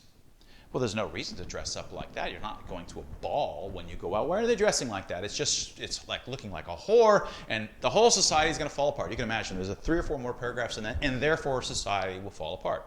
You've heard these sorts of stories all the time. And the other side is, how dare they just going out? They don't care about their sexuality and even looking good for their husbands or blah, blah, blah, right? And society is all going downhill because of that. The signals, the virtue signals, don't just signal that the people in the community are virtuous. The signals themselves are virtuous. They're intrinsically virtuous themselves. They're glowing in virtue. Right? That's what happens. And this happens post hoc. Obviously, there's nothing good about Lululemon barely dressing up kind of behavior, but they'll come up with justifications for why. Well, why should I? I want to be comfortable. It's actually healthier for your legs. Your legs can breathe more when you've got this kind of stuff, because they'll come up with all these stories that justify it. And there's magazines that talk about why it's good to wear that and not that. They're filled with narratives that justify why you should wear that kind of thing and why they're good and why the others are bad. That's what happens within communities. You just have random walks, potentially pushed away from each other, creating these virtue signals, and then the communities post hoc create justifications for why they're good. That's what happens everywhere. Happens for accents as well. You can imagine George Will writing papers in the Atlantic or wherever he was writing papers, how the use of ain't and where you at is just destroying the English language, and soon our children are not even going to be able to speak, and blah, blah, it's so bad. Right. These are the kinds of things that affect all the stylistic differences, that signal differences within subcommunities, get imbued with goodness or badness for the alternative signals. And the same thing happened with masks last year. In the beginning, masks weren't really an issue. No one really talked about it. It was all about lockdowns and the issues about lockdowns in March and April of 2020. But though there were obviously beginning to be 2 communities, which in the United States had a lot of polarization, left-right polarization, but initially wasn't. And of course, as I've talked about other Science Moment videos, it has nothing to do with left-right, but it ended up with a strong polarization from left-right. And those who are more COVID cultish and thinking that COVID is a disproportionately dangerous thing and we should do everything that we possibly can, no matter how draconian, well, they were more likely to put on masks, or at least have positive support for masks even before they were mandated. And those who were against, thinking that it was a disproportionately dangerous, altogether novel virus, were saying, look, there's no real reason to wear masks. They were definitely much less likely to wear masks. Well, that stylistic difference would then have been amplified and exaggerated because it signaled membership in these 2 different communities. And so that pushed it. More and more people wore masks and supported masks within one group, and more and more people really didn't do anything because they never were wearing masks. But the masks then became a signal and signaled virtuous people. But it's never just that the signal shows that the people are virtuous. The signal itself gets imbued with virtue. And it's done by virtue of a narrative, a post hoc narrative after the fact, that creates a story for why the signal that we're using to signal our virtue is itself virtuous. Itself, it glows with goodness. And so suddenly, overnight, the science completely changed. That's how the science completely changed. It's part of a post hoc, creating facts after the fact for why it is that we have the virtue signal that we have. These things pervade, and the same thing for vaccines, same thing, they're all over the place in our life. Once you start seeing these, in the case of accent and other stylistic differences and fashion differences and masks and vaccinations, and you see them everywhere. They pervade everything in terms of the different kinds of communities. Once you see them, hopefully you're more immune to them and don't let yourself be pulled in by them. So you can just sit back and say, no, really, is this virtue signal actually good? Or is it just a stylistic difference that happens to signal membership of us, hey, I don't even want to be a member of this group or that group. I want to be myself, an independent thinker that's not susceptible to any of this stuff.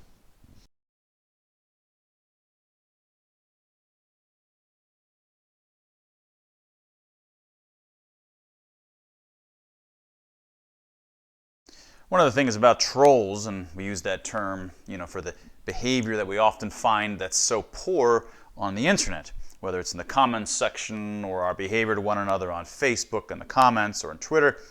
That's troll-like behavior. And in a sense, we can imagine as if trolls have evolved to not be social animals like are we, and so they're just jerks, right? That's sort of the intuition.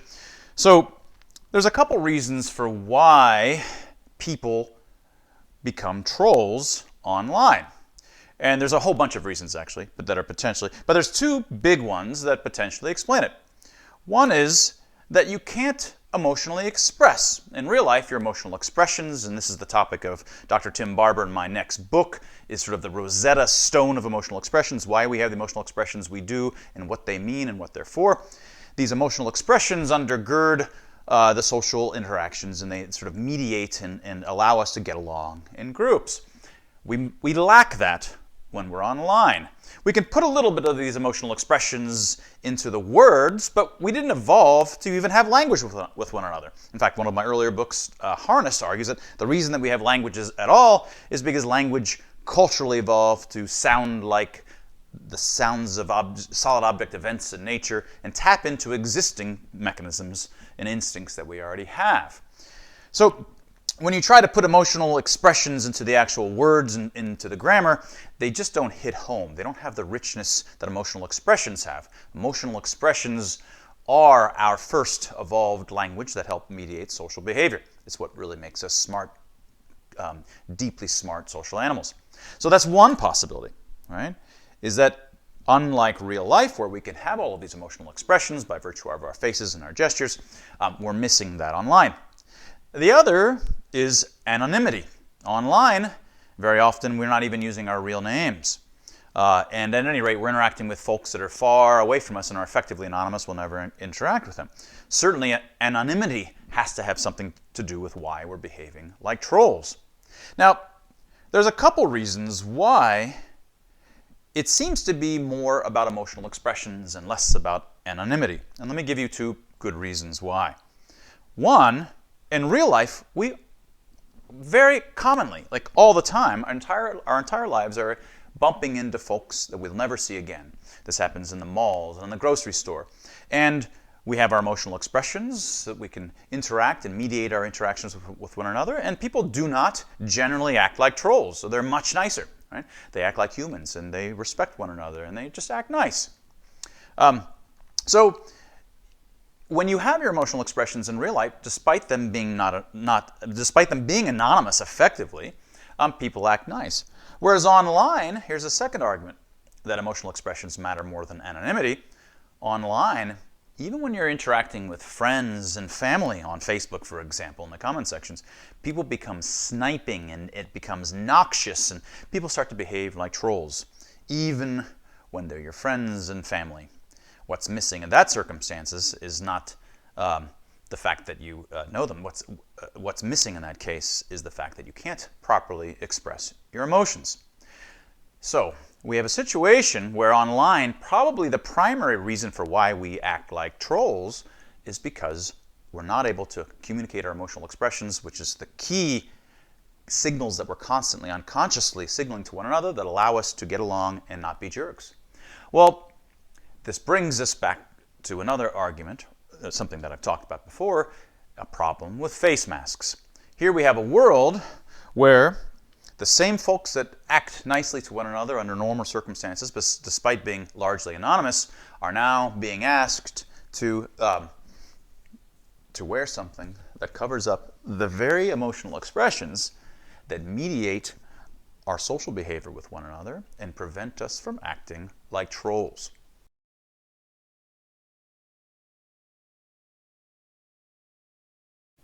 Today I'm going to illustrate emotional expressions and how important they are to mediating social behavior. We tend not to be consciously able to appreciate their importance, but in their absence, it becomes more apparent. This is quite jarring to hear me talking like this. I can make it a bit less jarring by putting the intonation, prosody, and emotional expression into my voice. which I will do now. Now I sound like my normal Mark self, but this is still highly creepy. There are no gestures, and in particular, there are no facial expressions. This sort of behavior is quite awkward, but by virtue of having masks, this is in fact what we typically see in other people. This is not a normal face. In fact, you can see how unnormal it is by looking at me. But when you cover it with a mask, it makes no difference. When I put a mask on, you still have these intonations, you still have the emotional expression from my voice, but somehow it covers over the fact that you're missing these emotional expressions. Because you might imagine that they're there, even when they're not there. By virtue of taking off the mask and showing you what in fact you're missing by seeing my face and seeing the fact that it's not emotionally expressing itself, you better understand and can better appreciate what it is that masks are covering up. They're covering up the most important language that in fact we all evolved to understand, our emotional expressions.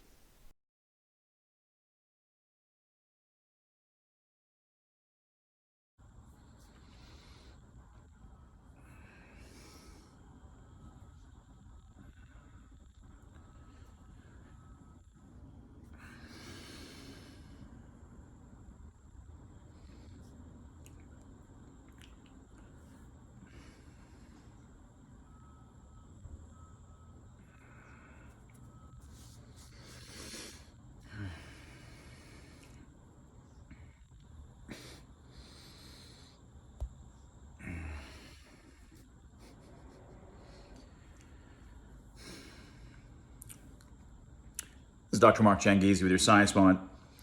Now, the way I started that, I had no words. I just had some facial expressions. And I was just manipulating the camera, trying to get things set. And the important thing that I wanted to point out was, I've done a video before where I'm speaking, but without emotion, and it's quite creepy, maybe 50 episodes ago.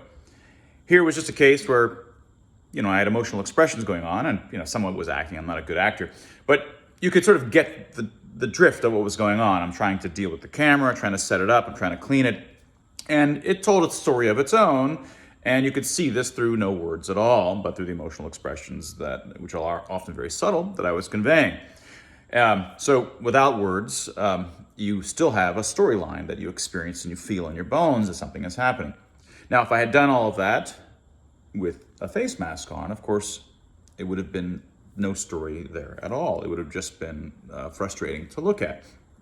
And that's exactly, of course, what we experience in real life amongst all of those around us who are just these expressionless creatures. And that's who our children in even the red states, most of them at school, 24 hours a day, 8 hours a day, 5 days a week. And for almost 2 years, or approaching 1.5 years, have been dealing with this in all of their intercommunication between the students and their communication with their teachers. What's missing from their lives is the true communication that they evolved to have, which is their emotional expressions. As Dr. Tim Barber in my new book, the result of 10 years of research on the origins of emotional expressions, Expressly Human, which is available for pre-order at Amazon and Barnes & Noble. That's what it's about. You're covering over those emotional expressions. You're covering over the true language that we evolved for communicating among social animals.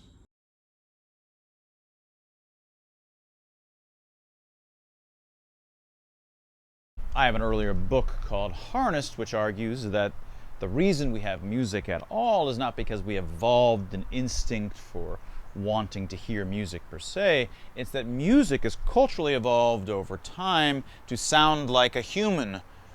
The beat is, the gait of a human, and the sounds of humans when they move around you have a particular kinds of gait, beat-like rhythmic properties. The Doppler shifts, the subtle movements of things around you in the world create Doppler shifts. And the sounds of the melody in the temporal modulations, the loudness modulations sound like someone getting closer and farther. And when you work out the grammatical sounds of what humans sound like when they move evocatively in your midst, you find those signature features in music itself. Music is filled with the expressive sounds of humans. Now, when you're listening to a particular genre that you're used to, once you get used to it for a while, there are particular modulations within that genre that sort of tell you what the emotional expressions are, and you have to get steeped in it. If you just hear some strange music that you're not part of for the first time, it's all going to just sound opaque to you. You don't really get the emotional modulations because you're not steeped within it. And that's why a lot of us might say, oh, I don't like country music, or I don't like metal, or I don't like whatever it might be. But if you sit and listen to it for hundreds of hours, once you're steeped in it, then you get it, and you can start to say, oh yeah, now I can hear the emotion in it. I can get it. There's all this emotionality that comes out of it, but it can take a while to get that. But one of the interesting things about music is that even if you don't like country music, and I'm not that big into country music, or mountain music, for example, but if I show up to Nashville and I'm at a live club, I love it. Now, most of us are the same way. We would never buy certain kinds of music, but if you're there at a live club and they're playing, let's say, really avant-garde jazz that you would never buy, but when you're there, it's great and you love it. And the reason that you love it when it's live is because you may not get in your bones all the emotion that's going on in the music because it's too outside of your wheelhouse, right? You're not steeped in it. But when you see the real live human up there, you can recognize real life human emotions. And their human emotions are mimicking the kinds of emotions that are going on in the music. You see it right there in front of you, the gestures, the tone of voice potentially right in front of you, but especially the facial expressions. You can see it in their face and in their bones. That gets added on top of the expressiveness that's coming through the music, and it makes it a much richer experience, which is, I think, goes part way to understanding why we like live music and why it's more expressive to us, even music that we're not particularly keen on. So the difference between music that we're about and music that we love the experience is because of these human emotional expressions.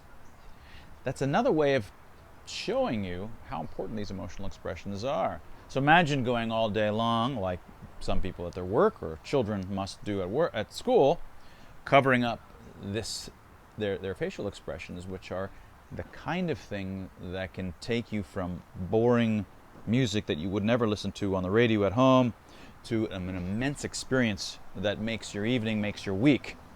That difference all comes from emotional expressions, and our experience of those emotional expressions is what makes life worth living. People who don't appreciate this don't appreciate what's lost when you wear a face mask. These are not small things. This is what it is to be human. When you cover them over, you're losing everything.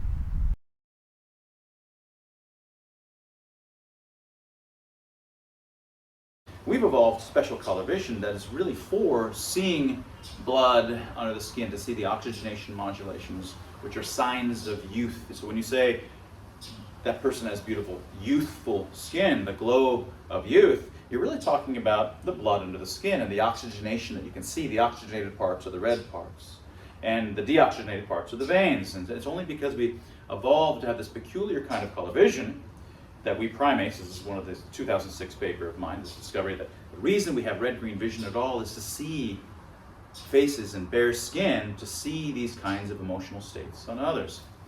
You're covering over that, the beauty of skin, the glow of beautiful skin is all about seeing the bare faces in life and the bare parts of this, but especially the face, the blushes, the blanches, the flushes. You're covering all of these things up that we evolved to see, and that's part and parcel of what beauty is all about.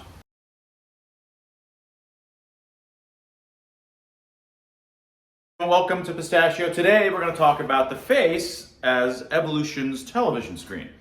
So did you know, Pistachio, that our faces have about 42 or so muscles in our face? So you have to ask yourself, we're creatures with, maybe 600, depending on how you count, muscles all over our body, but most of those muscles do something. They move something.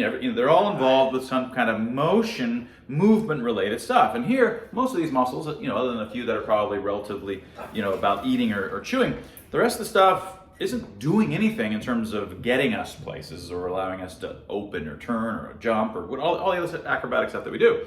These muscles, these fine muscles, are for display, for emotional expressions, for communicating. And they are allowing us to do all of these kinds of displays for who? For other people. Our faces are displays, are sort of TV screens, the screens that mattered evolutionarily, that mattered for all of us. And so when we looked around the world, we had all of these screens designed to do all of these things for other people to see. In fact, as we've talked about in an earlier moment, we can even see aspects of our own face in our far visual field. So that allows us as the director to finely titrate the television show or the emotional expressive show that I want to show to you. So faces, they're not just places that we breathe from, that masks cover over. They're not just our identities. They're not just the prime place where we have all of our perceptual apparatus. They're not just one of our graspers. You know, most of the animals have their muzzles as their main grasper, including pistachio here.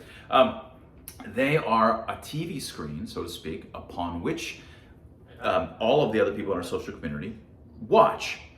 And it's that TV screen that's covered over and is what we're designed to see. One of our greatest perceptual capabilities innately is to understand and recognize that television screen. We're not very good at recognizing his television screen, but other parrots are.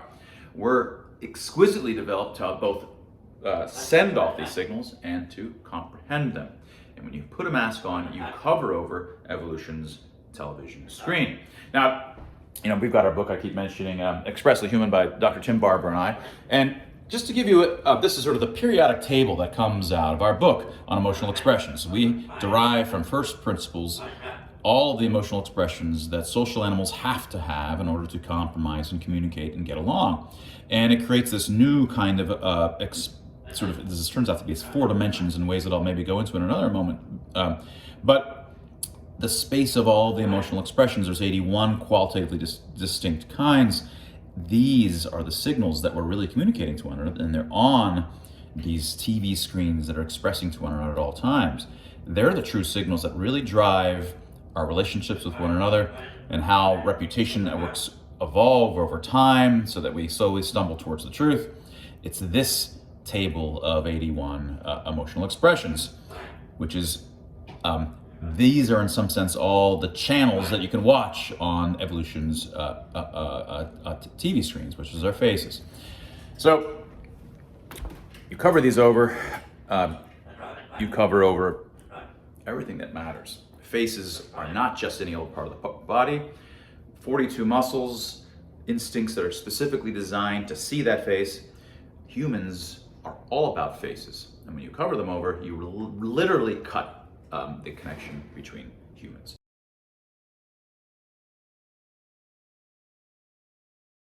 There's both deaf folks, and then there's folks that are missing a substantial amount of hearing, and about 1 in 10 Americans, for example, and probably generalizes across the earth, have some degree of significant or full difficulty in hearing.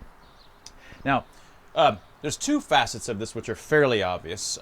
The first, which everybody noticed, is that the deaf rely on lip reading. And of course, in a world that's filled with masked people, they're completely cut off in their ability to see those lips. And actually, even before that, many of them who have some residual hearing, the muffling and it prevents everybody from hearing, but especially them who have a very small amount of hearing, they can't hear you even if they can hear a little bit. So they're cut off on the auditory side, whatever little auditory side that they had. They're cut off in the ability to read lips, and even more importantly than that, the third is their inability to see facial expressions, which they rely on much more so than do we. I mean, we all implicitly rely on it, but they're using it just to get the heck, what's going on. They're using that along with the lips in the totality to try to infer what it is the talkies are saying, right? They've been completely cut off. Now, those are I think the more obvious sides, and really what motivated me to talk about deaf folks and what they have been missing while mask mandates were going on is something a little bit more subtle.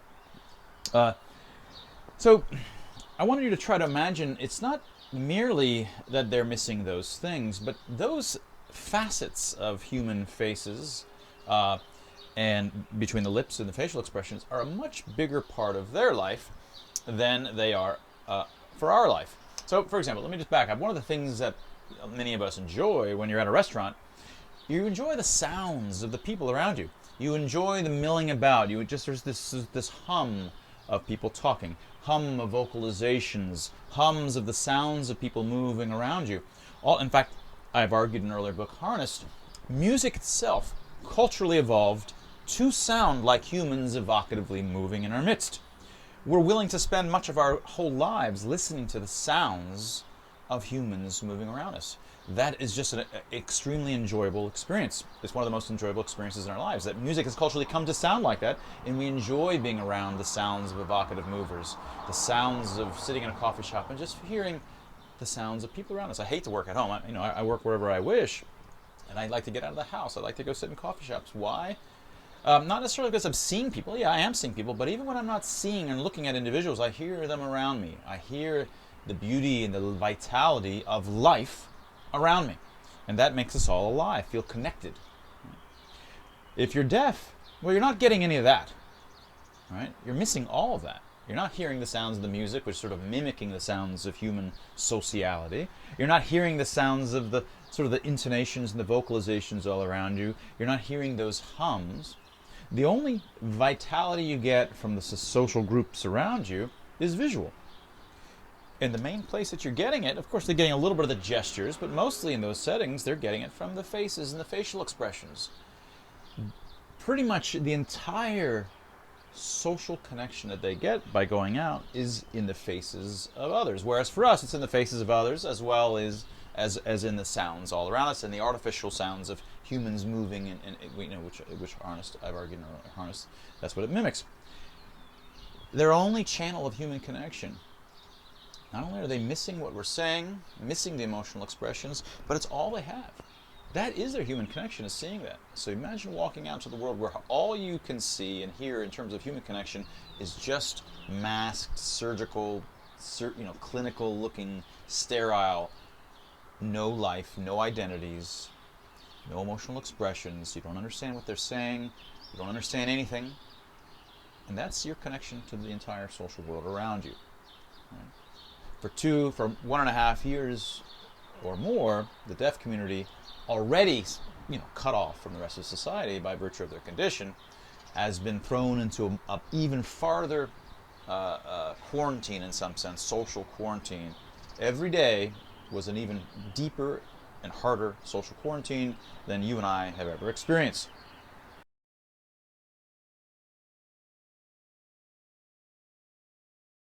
My wife is from Iran. I'm part of a community of folks their English is a second language, and of course most of the folks are good, but there's a lot of the folks in the Iranian community in my town that are not very good at English, depending on how long they've been here. And there's folks all over the United States and all over the world who are living their lives speaking second languages, and they get by, especially when they're not particularly very good. They get by much more than any of them realize on the basis of the emotional expressions. They're saying the actual words wrong, the syntax might be wrong, the word choice is wrong, but the emotional expressions and potentially the tenor of the intonation of the voice, but often the emotional expressions and the gestures are sealing the deal. They're turning what's highly ambiguous and or incorrect and making it unambiguous by virtue of the emotional expressions that you can primarily see on the face. So it's a disproportionate problem for those who are speaking in the United States English with a second language, and those who are deaf are also often effectively disabled at speaking whatever the main language is. Often they're not particularly good, or they're just or often very poor at speaking the language, whatever the main language is of the country that they're in, and they're speaking it almost as if it is a second language to them. And so the deaf community, as well as anybody that's a foreigner into a new country, is dealing with a disproportionate problem when they are in a community where everybody is masked.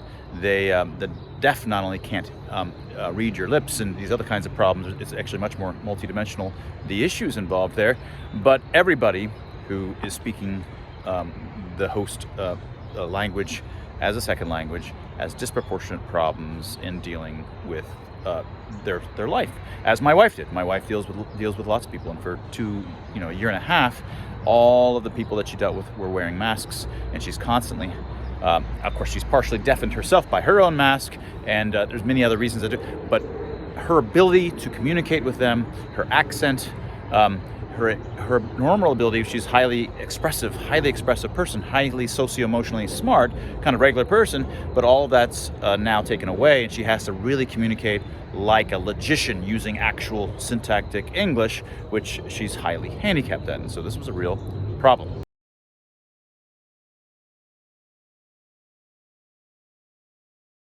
During the height of masking, the defendants often had a mask on.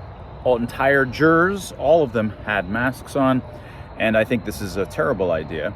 If I'm a defendant, or if I'm the lawyer of the defendant, I want to be able to look into the eyes, not just the eyes. When we say look into the eyes, we really mean look into their soul, which, to the extent that means anything, it's not because you're looking into their soul. You're looking and reading the entirety of their face, all the facial expressions, any kind of color, spectral changes, which is what our color vision is designed for. All of these things, you want to be able to see them, really see them, and to really see somebody and what their face is communicating, you need to see all of their face, right? You don't want someone just hiding behind their face. You want your defendant to be able to show all of their face, and the prosecutor might want to see that. I want potentially the jury to see the defendant, or to see me if I'm the defendant, to see my face. Like, I'm not kidding around, I didn't do this, or whatever it might be. I don't want to just be this, and I want to be an individual. I want to have an identity. I want to say, look, this is a real person. We have to take this seriously. This is not some mannequin whose face I've extrapolated on the basis of the eyes, and so I don't really have a true identity for who and what they are and how they feel, and all of these things. You can't get that when there's a mask there. And I think all of the parties are handicapped, and I think it only hinders the ability for the court to come to a just conclusion.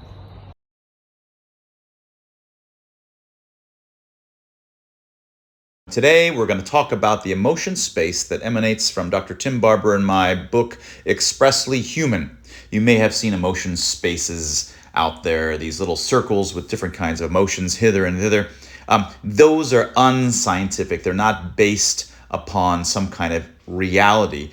Ours is an emotion space that emanates from first principles. It is exactly the space of emotional expressions, the language that languageless animals need in order to negotiate with one another. Here, we explain it for you easily. Here's the space. There are 81 emotional expressions in the space that comes out of our first principles theory.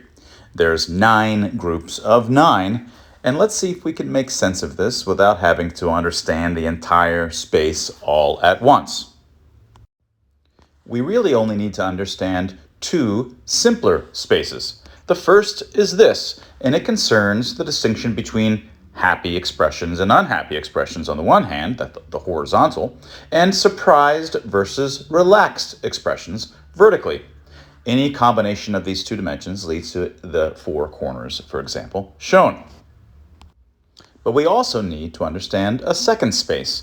This one has a horizontal that concerns being aggressive versus conciliatory. This means wanting more versus less in a particular situation. And vertically is the difference between being serious versus being casual. Again, combinations of these vertical and horizontal axes lead to different corner expressions. Once we figure out which emotional expression in each of those two-dimensional spaces applies, we can combine them together and learn which emotional expression in the entire space it is.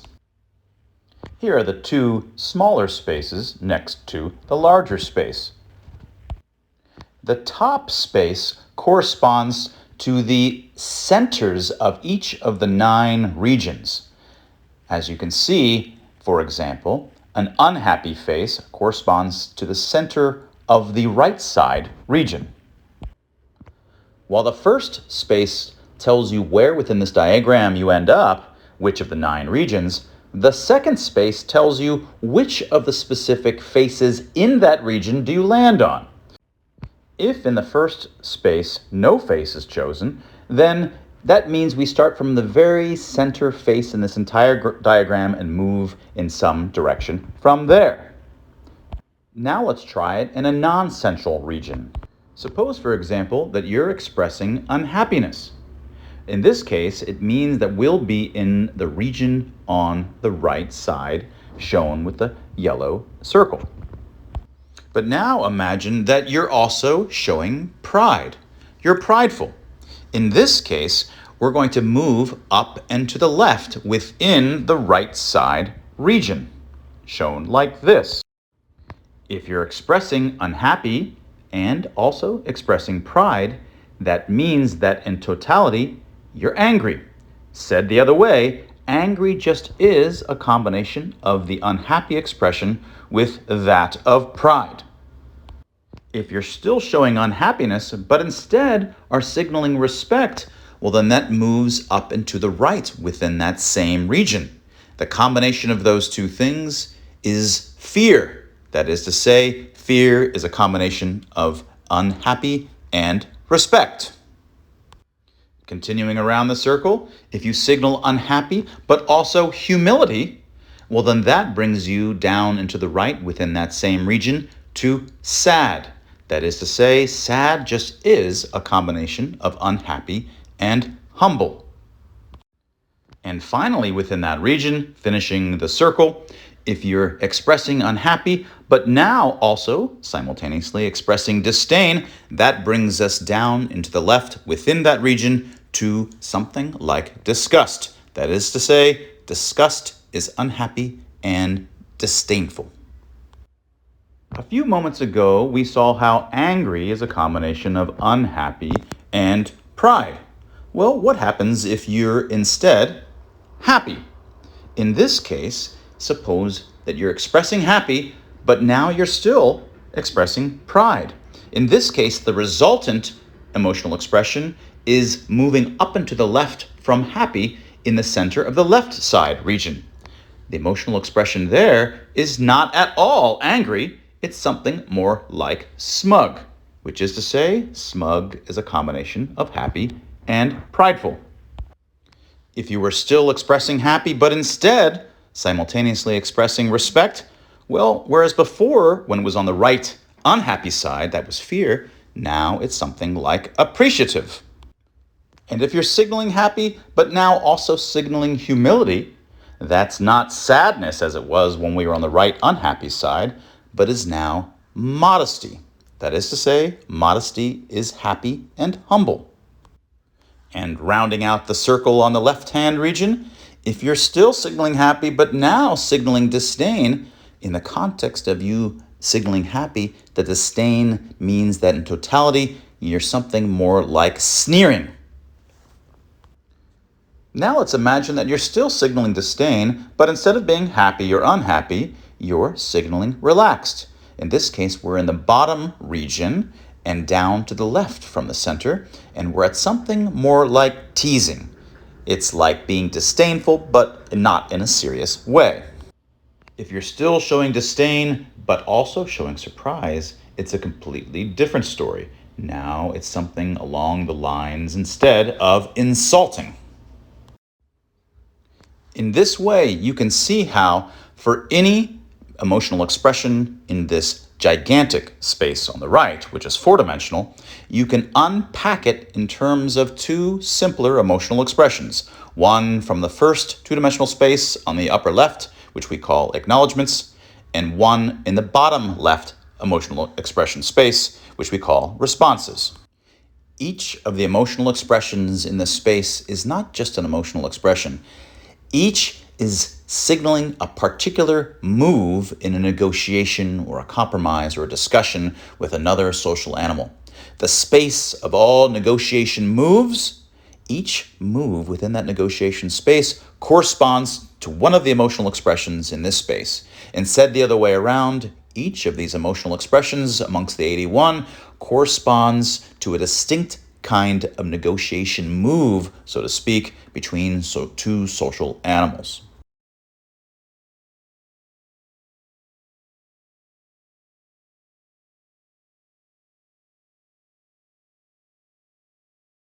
Today I'm going to talk about a new piece I just wrote for Substack, my markchangizi.substack.com, and it concerns why the COVID cult believes what it does. They have a wide variety of strange beliefs that don't go away, and in fact, as we'll see, they have a lot of similarity to the kinds of prejudices that in-groups have about out-groups.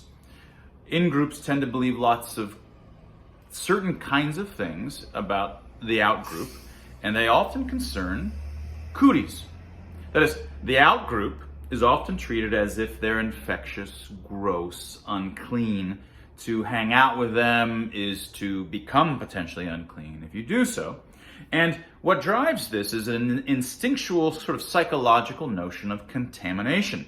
Certain kinds of things can get you contaminated, and we have a disgust sense that is for that. It's sort of a food or a icky kind of disgust sense. That's all about that. Now, in the case of the out-group here, or the issue with COVID, of course, there really is a contaminant. COVID and respiratory viruses are indeed contaminants. But the problem is they're not like cooties at all. Cooties has very specific properties. It has a physics. There's a cooties physics in some sense that governs the way that cooties spread. Cooties is a word in English for those that aren't familiar with it. That refers to, like, a kids would use it. Little boys would say, "Oh, she's got cooties. Don't let her touch you," and they'll make fun, like as if they're infectious, and they treat you that way. It's a very natural, though human sense, and although it's a childish term, undergirding it, underlying it, are deep, psychologically deeply ingrained feelings that we all have about it, enough so that we find them again in the treatment of outgroups, in many kinds of prejudices and genocides and democides and awful treatment of others. So, what are the properties of cooties? Well, cooties, when you think about cooties, you should think about just icky, gross, pussy, bacteria-filled kind of stuff that you wouldn't ever want to touch. And there's a number of laws, or physics laws in some sense, that govern the qualitative dynamics of cooties that our brains sort of believe in. And the first is that contamination can be invisible. That is, you don't have to see that it has guck on it or ick on it or whatever. You don't have to see it to know that it's potentially dirty. When food falls on the ground, what does mom say? She goes, "Oh, throw it away. Forget about the 5-second rule. That's a joke. It's dirty now, throw it away." It's like, I don't see any, no, it doesn't matter. It touched the ground, you throw it away. Cooties, you don't see cooties. You don't necessarily see it at all. This opens us up to being able to be discriminatory and treat others as infectious even if you don't see it. So in outgroups, you can easily be prejudiced towards class. You can be prejudiced towards those religiously. There's nothing visible about them. For ethnicities, sometimes certain people within certain ethnic groups which are being discriminated against, sometimes some particular individuals, well, they happen to be able to pass within the in-group. But then someone finds out, they really were from the out-group and we didn't know all along, so now they're infectious too, right? This notion of there being somebody who's not potentially showing the signs of it, we're totally open for that because that's the way cooties works. And this, within the COVID realm, opened us up to this notion that there are potentially loads and loads of asymptomatic people that are dangerous and infectious. We're open to that because that's the way cooties work. And despite study after study saying, and Fauci himself saying, that asymptomatic folks do not drive transmission, do not drive pandemics or epidemics, it doesn't get out of people's heads. All right? So that cooties law number one leads to this notion that asymptomatics are always potentially dangerous. And it's because contamination, or cooties, are invisible, or they can be invisible. Cooties law number two is that if it gets in you, then you're contaminated. Once it gets on you, you're contaminated. In the case of humans, it has to get in you. If it touches your hands, it's gross, you don't want to do it, but that's because your hands might touch your face, your eyes, your nose, something like this. Key, though, is that when it gets in you, you're contaminated. It's spread by contact such that it gets into your eyes, nose, and mouth. And this immediately leads to that hand sanitizer works because it wasn't in you. You weren't contaminated quite yet. And so if your hands touch it, and all the things, doorknobs, whatever, you can just clean those spots and you yourself are not yet contaminated. Of course, that's not how respiratory viruses spread by smoke like viral aerosols, which you breathe in through the air. It spreads through the air. It's not spread by doorknobs and so forth, these fomites. You should socially distance about 2 meters. And actually 2 meters is a reasonable amount. It's about just right, because if it's about the spittle that's coming out of the mouth, it's not, cooties could come out through the spit, through the sneezes, through the coughs, and just through talking and spit is coming out. Well, if I'm 2 meters away, there's almost no chance that the spittle, this little visible spit, is going to land on your face. It might land on your shirt or your shoes, but that's fine. 2 meters is just right for that. So 2 meter rule works for cooties. It doesn't work for respiratory viruses, however. Masks work. Well, why do masks work? Because they stop spittle, right? Spittle's exactly the kind of thing that could carry cooties, right? And they do stop spittle, right? And so if you're wearing it, of course, you can't get spittle into you can still potentially get in your eyes, but you can't get into your nose or mouth. And if you're wearing one, the spittle won't leave the confines of your face. That's why masks, there's a strong, overwhelming intuition that humans have that masks have got to work because they stop cooties. And lockdowns, of course, have to work because if everybody's at home, you can't be, no one can get cooties from anybody else. But of course, it doesn't work that way. You can be socially distanced, you can be in the same building, and the aerosols can spread through the vents and ventilation to all of the other apartments, through the plumbing system, through even fecal aerosols, which is one of the ways that they can spread. It's not cootie-like at all, the way that respiratory viruses work. All right, so at this point, we've talked about 5 different crazy kinds of beliefs, which seem to be very hard to get rid of, and they came out of the first 2 laws of Cootie's laws. The first one, just to wrap up, contamination can be invisible. The second one was that if you get if you touch it, in this case of humans, if you get it in you in some way, you're contaminated, and that led to these first 5. Cootie's law number 3. And it's that you can't clean contaminated things. And this gets back to your mom who says, look, we've talked before, it doesn't matter whether you can see gunk on it or not. But the other issue is that if you can see gunk or you can't see gunk, you can't clean it. You throw it away. Once contaminated, always contaminated. And one of the first laws of this in terms of COVID, the consequences of this in terms of COVID, is that you can't treat COVID. There's been a crimes against humanity level taboo against treatment, something that Peter McCulloch has been talking about. Why has there been this huge unwillingness, taboo, banning, taking doctors' licenses away, pushing people off, censoring people, and attacking and canceling people for suggesting various kinds of treatments? Why? Because once contaminated, always contaminated. That's the way that cooties works. And so there's this feeling like, no, they're contaminated now. You just have to, they've got to fight it and somehow get past it. This is what underlies this, no, COVID is not treatable. That intuition. And the other is natural immunity. Well, there can't be such a thing as natural immunity. Why? Because if there was natural immunity, it means that an unclean person, I get infected, and then later, I'm clean. Well, that can happen. In fact, it's even worse than that because natural immunity would imply that after I've recovered, I'm actually better off than someone who hasn't yet been infected. That would doubly violate this rule. Right? Cootie's law number 3 says you just can't get clean once you're unclean. That can't happen.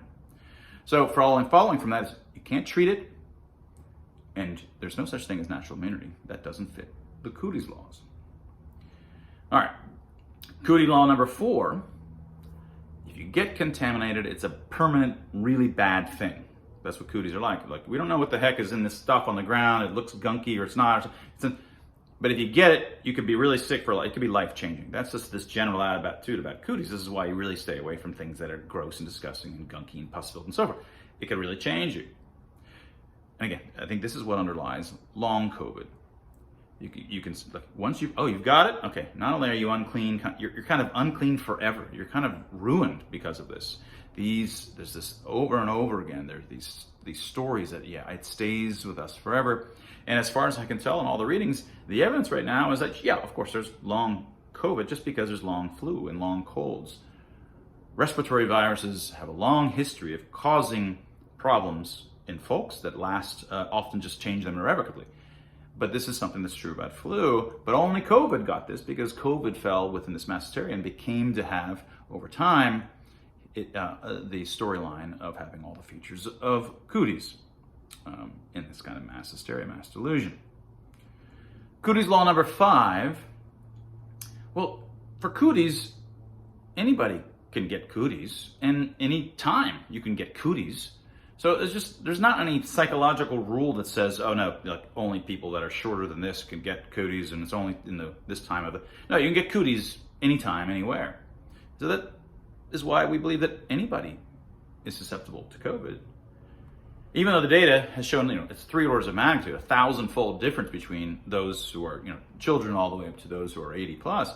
No, if you start, in fact, I was just permanently suspended from Twitter for pointing that out, which I had done, for 2 years, just mentioning the infection fatality rates and saying, look, here they actually are, here are the data, and you can't point that out because that goes against the idea that anybody is susceptible to these cooties, right? And seasonality, over and over again. People say, oh, no, COVID is not seasonal. Like, so literally all the other respiratory viruses are seasonal, but this one is, no, it's not. And they will, the 110%, COVID is not seasonal. Why? Because cooties aren't seasonal. Cooties you can get anytime. Okay. Finally, cooties law number 6. You can shield yourself from cooties. So, for example, we're always trying to prevent cooties from happening. Good refrigeration, making sure that the food is stored in a way that it doesn't fall on the floor. You don't put things near poop. You don't put things near cadavers or whatever it might be. You can shield it. You can do things so that there's a shield that keeps the cooties away. I mean, this somewhat also applies to masks and so forth. But vaccines, the historical notion of a vaccine as a sterilizing vaccine, which means that you can't yourself become infected, nor can you thereby infect anybody else, is exactly a nice notion and fits the metaphor of what a shield is. Now, of course, the new ones aren't fitting that metaphor at all. But by virtue of being named that way, rather than being named treatments as they ought to be, it fits within the storyline as a shield. And so this is why there's this inexorable feeling like it so has to work so well because it fits within the storyline as a shield. Despite the fact that people, in fact, by their own, sort of distaste, are actually becoming infected with the very thing that they find utterly disgusting. But nevertheless, in the storyline and the narrative that occurred, these vaccines are preventing that altogether. They're serving as shields. So now there's 2 ways of thinking about it. These, what I'm pointing out to you is that these are the kinds of intuitions that humans are born having about the nature and the physics of contaminated stuff, right? Now, there's 2 possibilities. One, a conspiracy theory-minded person might say, so the folks that are pulling the strings on the outside of this hysteria know all this, and what they're doing is they're pushing the journalists and pushing the public policy people to push these beliefs so that it fits the preconceptions of what we think contaminants, how we think contaminants behave. But that's not how this works. Remember, these notions of cooties and the way contamination and infectiousness works also applies in other kinds of cases. The people treated Jews as if they're infectious. They treated African Americans as if they were infectious and gross. They treated homosexuals this way. Bad Muslims who are not wearing their hair right are treated as potentially infectious and dangerous to society.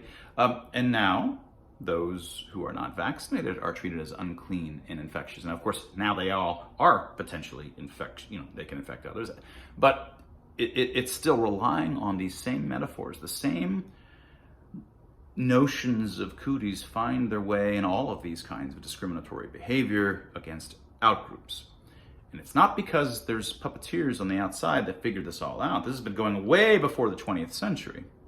Right? This goes as far back as there were humans. And the reason that it happens is because these communities over time create these narratives and Suppose I'm someone in the community and we don't like that out group, and I just go, you know what, those people, they're like chairs, like chairs, and like they're so bad, and people are like, okay, that really is not a metaphor that seems to work or do anything for us, or like, just shut up, But someone else comes along and says, those are pus people, gross, disgusting, pussy people. And then it starts, that kind of works, maybe that's not a great one, and then you start getting the metaphor. No, those people are like, they're infectious. The things that work in terms of what will get added to the narrative, in terms of your treatment of people that are on the outside, and then encourage further treating them as outsiders, are things that have the nature of cooties. That's why it happens. It's like convergent evolution. All of these different kinds of totalitarianisms, all these different, and lesser, they're not even cases sometimes totalitarian, they're just treatments of outgroups, and over time they converge and find the same kinds of cootie solutions in terms of how you treat them. This is convergent evolution. It's convergent social cultural evolution. In natural selection, convergent evolution is cases like sharks and dolphins and ichthyosaurs, which are sort of the reptile variants of these, all finding the same spot in design space in terms of these amazing swimming kinds of designs. They're very, very similar, completely independent evolution, and they find their way to the same spot. What we find across these different kinds of prejudice against the outgroup, again, tapping into these cooties, which is not my idea. People have thought about this before. What's new here is saying that even in the case of COVID, which is a contaminant, COVID doesn't follow the rules of cooties, but it nevertheless, just like all of these others, gets pushed into the storyline of cooties, which drives the crazy beliefs that the COVID cult has.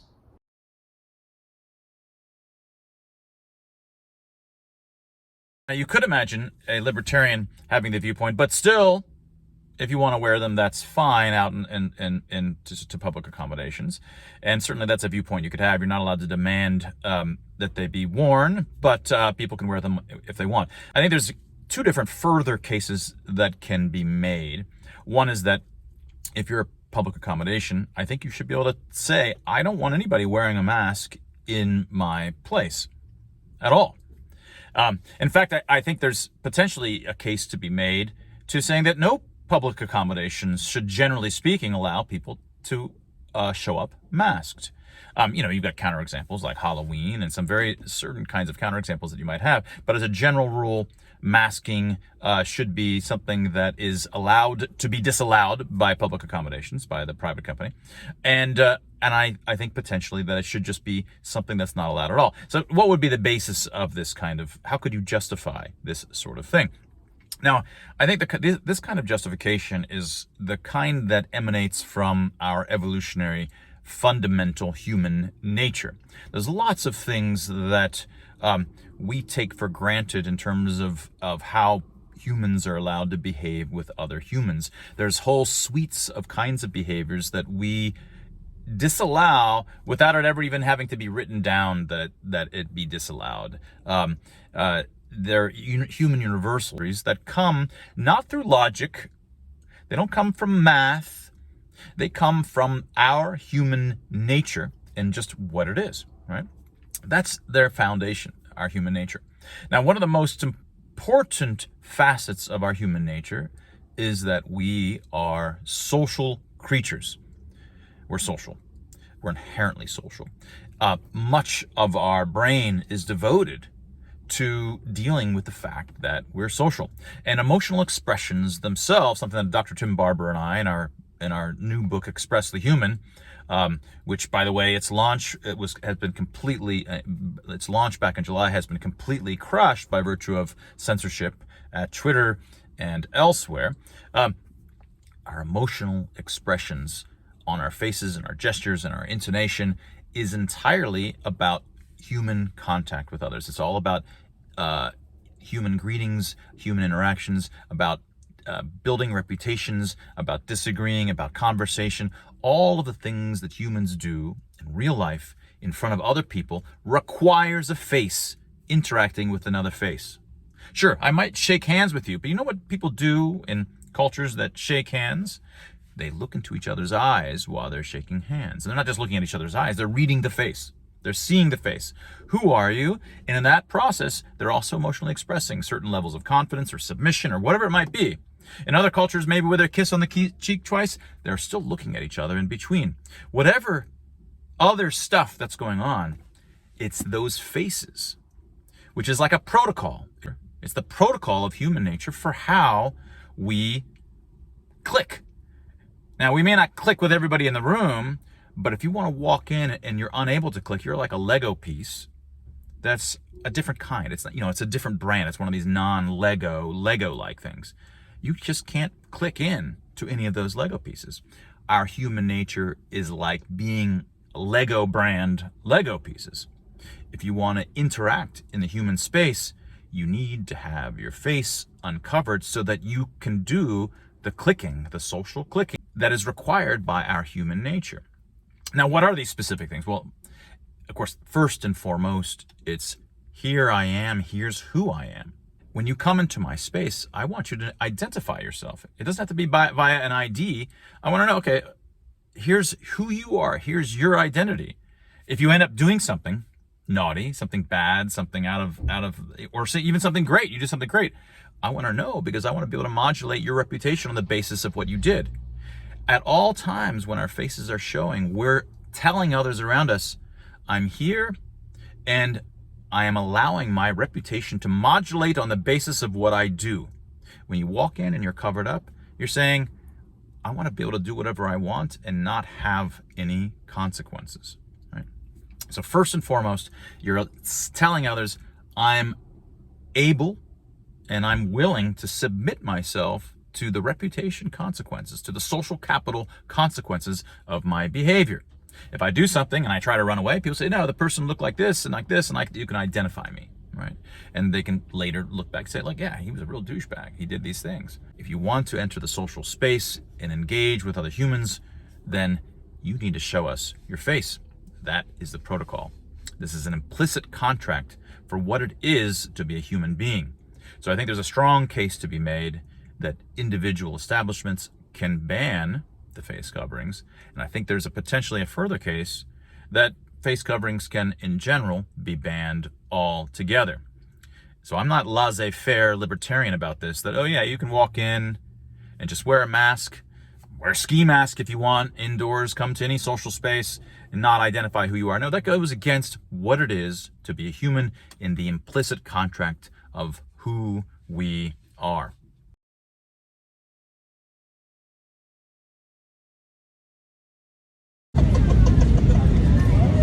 Changizi here with your science moment. We're on a flight without masks. And one thing you can hear in here compared to before, and I hadn't even remembered, I don't know if you can hear it, but there's just the hum of life. People are talking and chatting and giggling, and you can hear people even singing, and it's just normal. It's like at a restaurant. The regular sounds of people. Before, it was hush hush. No one talked to anybody, even to their friends that they were sitting next to that they came with. It was so quiet, depressing. You felt like you were apologizing to be there, having to cover up and shame your infectiousness. And the whole mojo was ruined to the extent that, an airline flight is ever fun.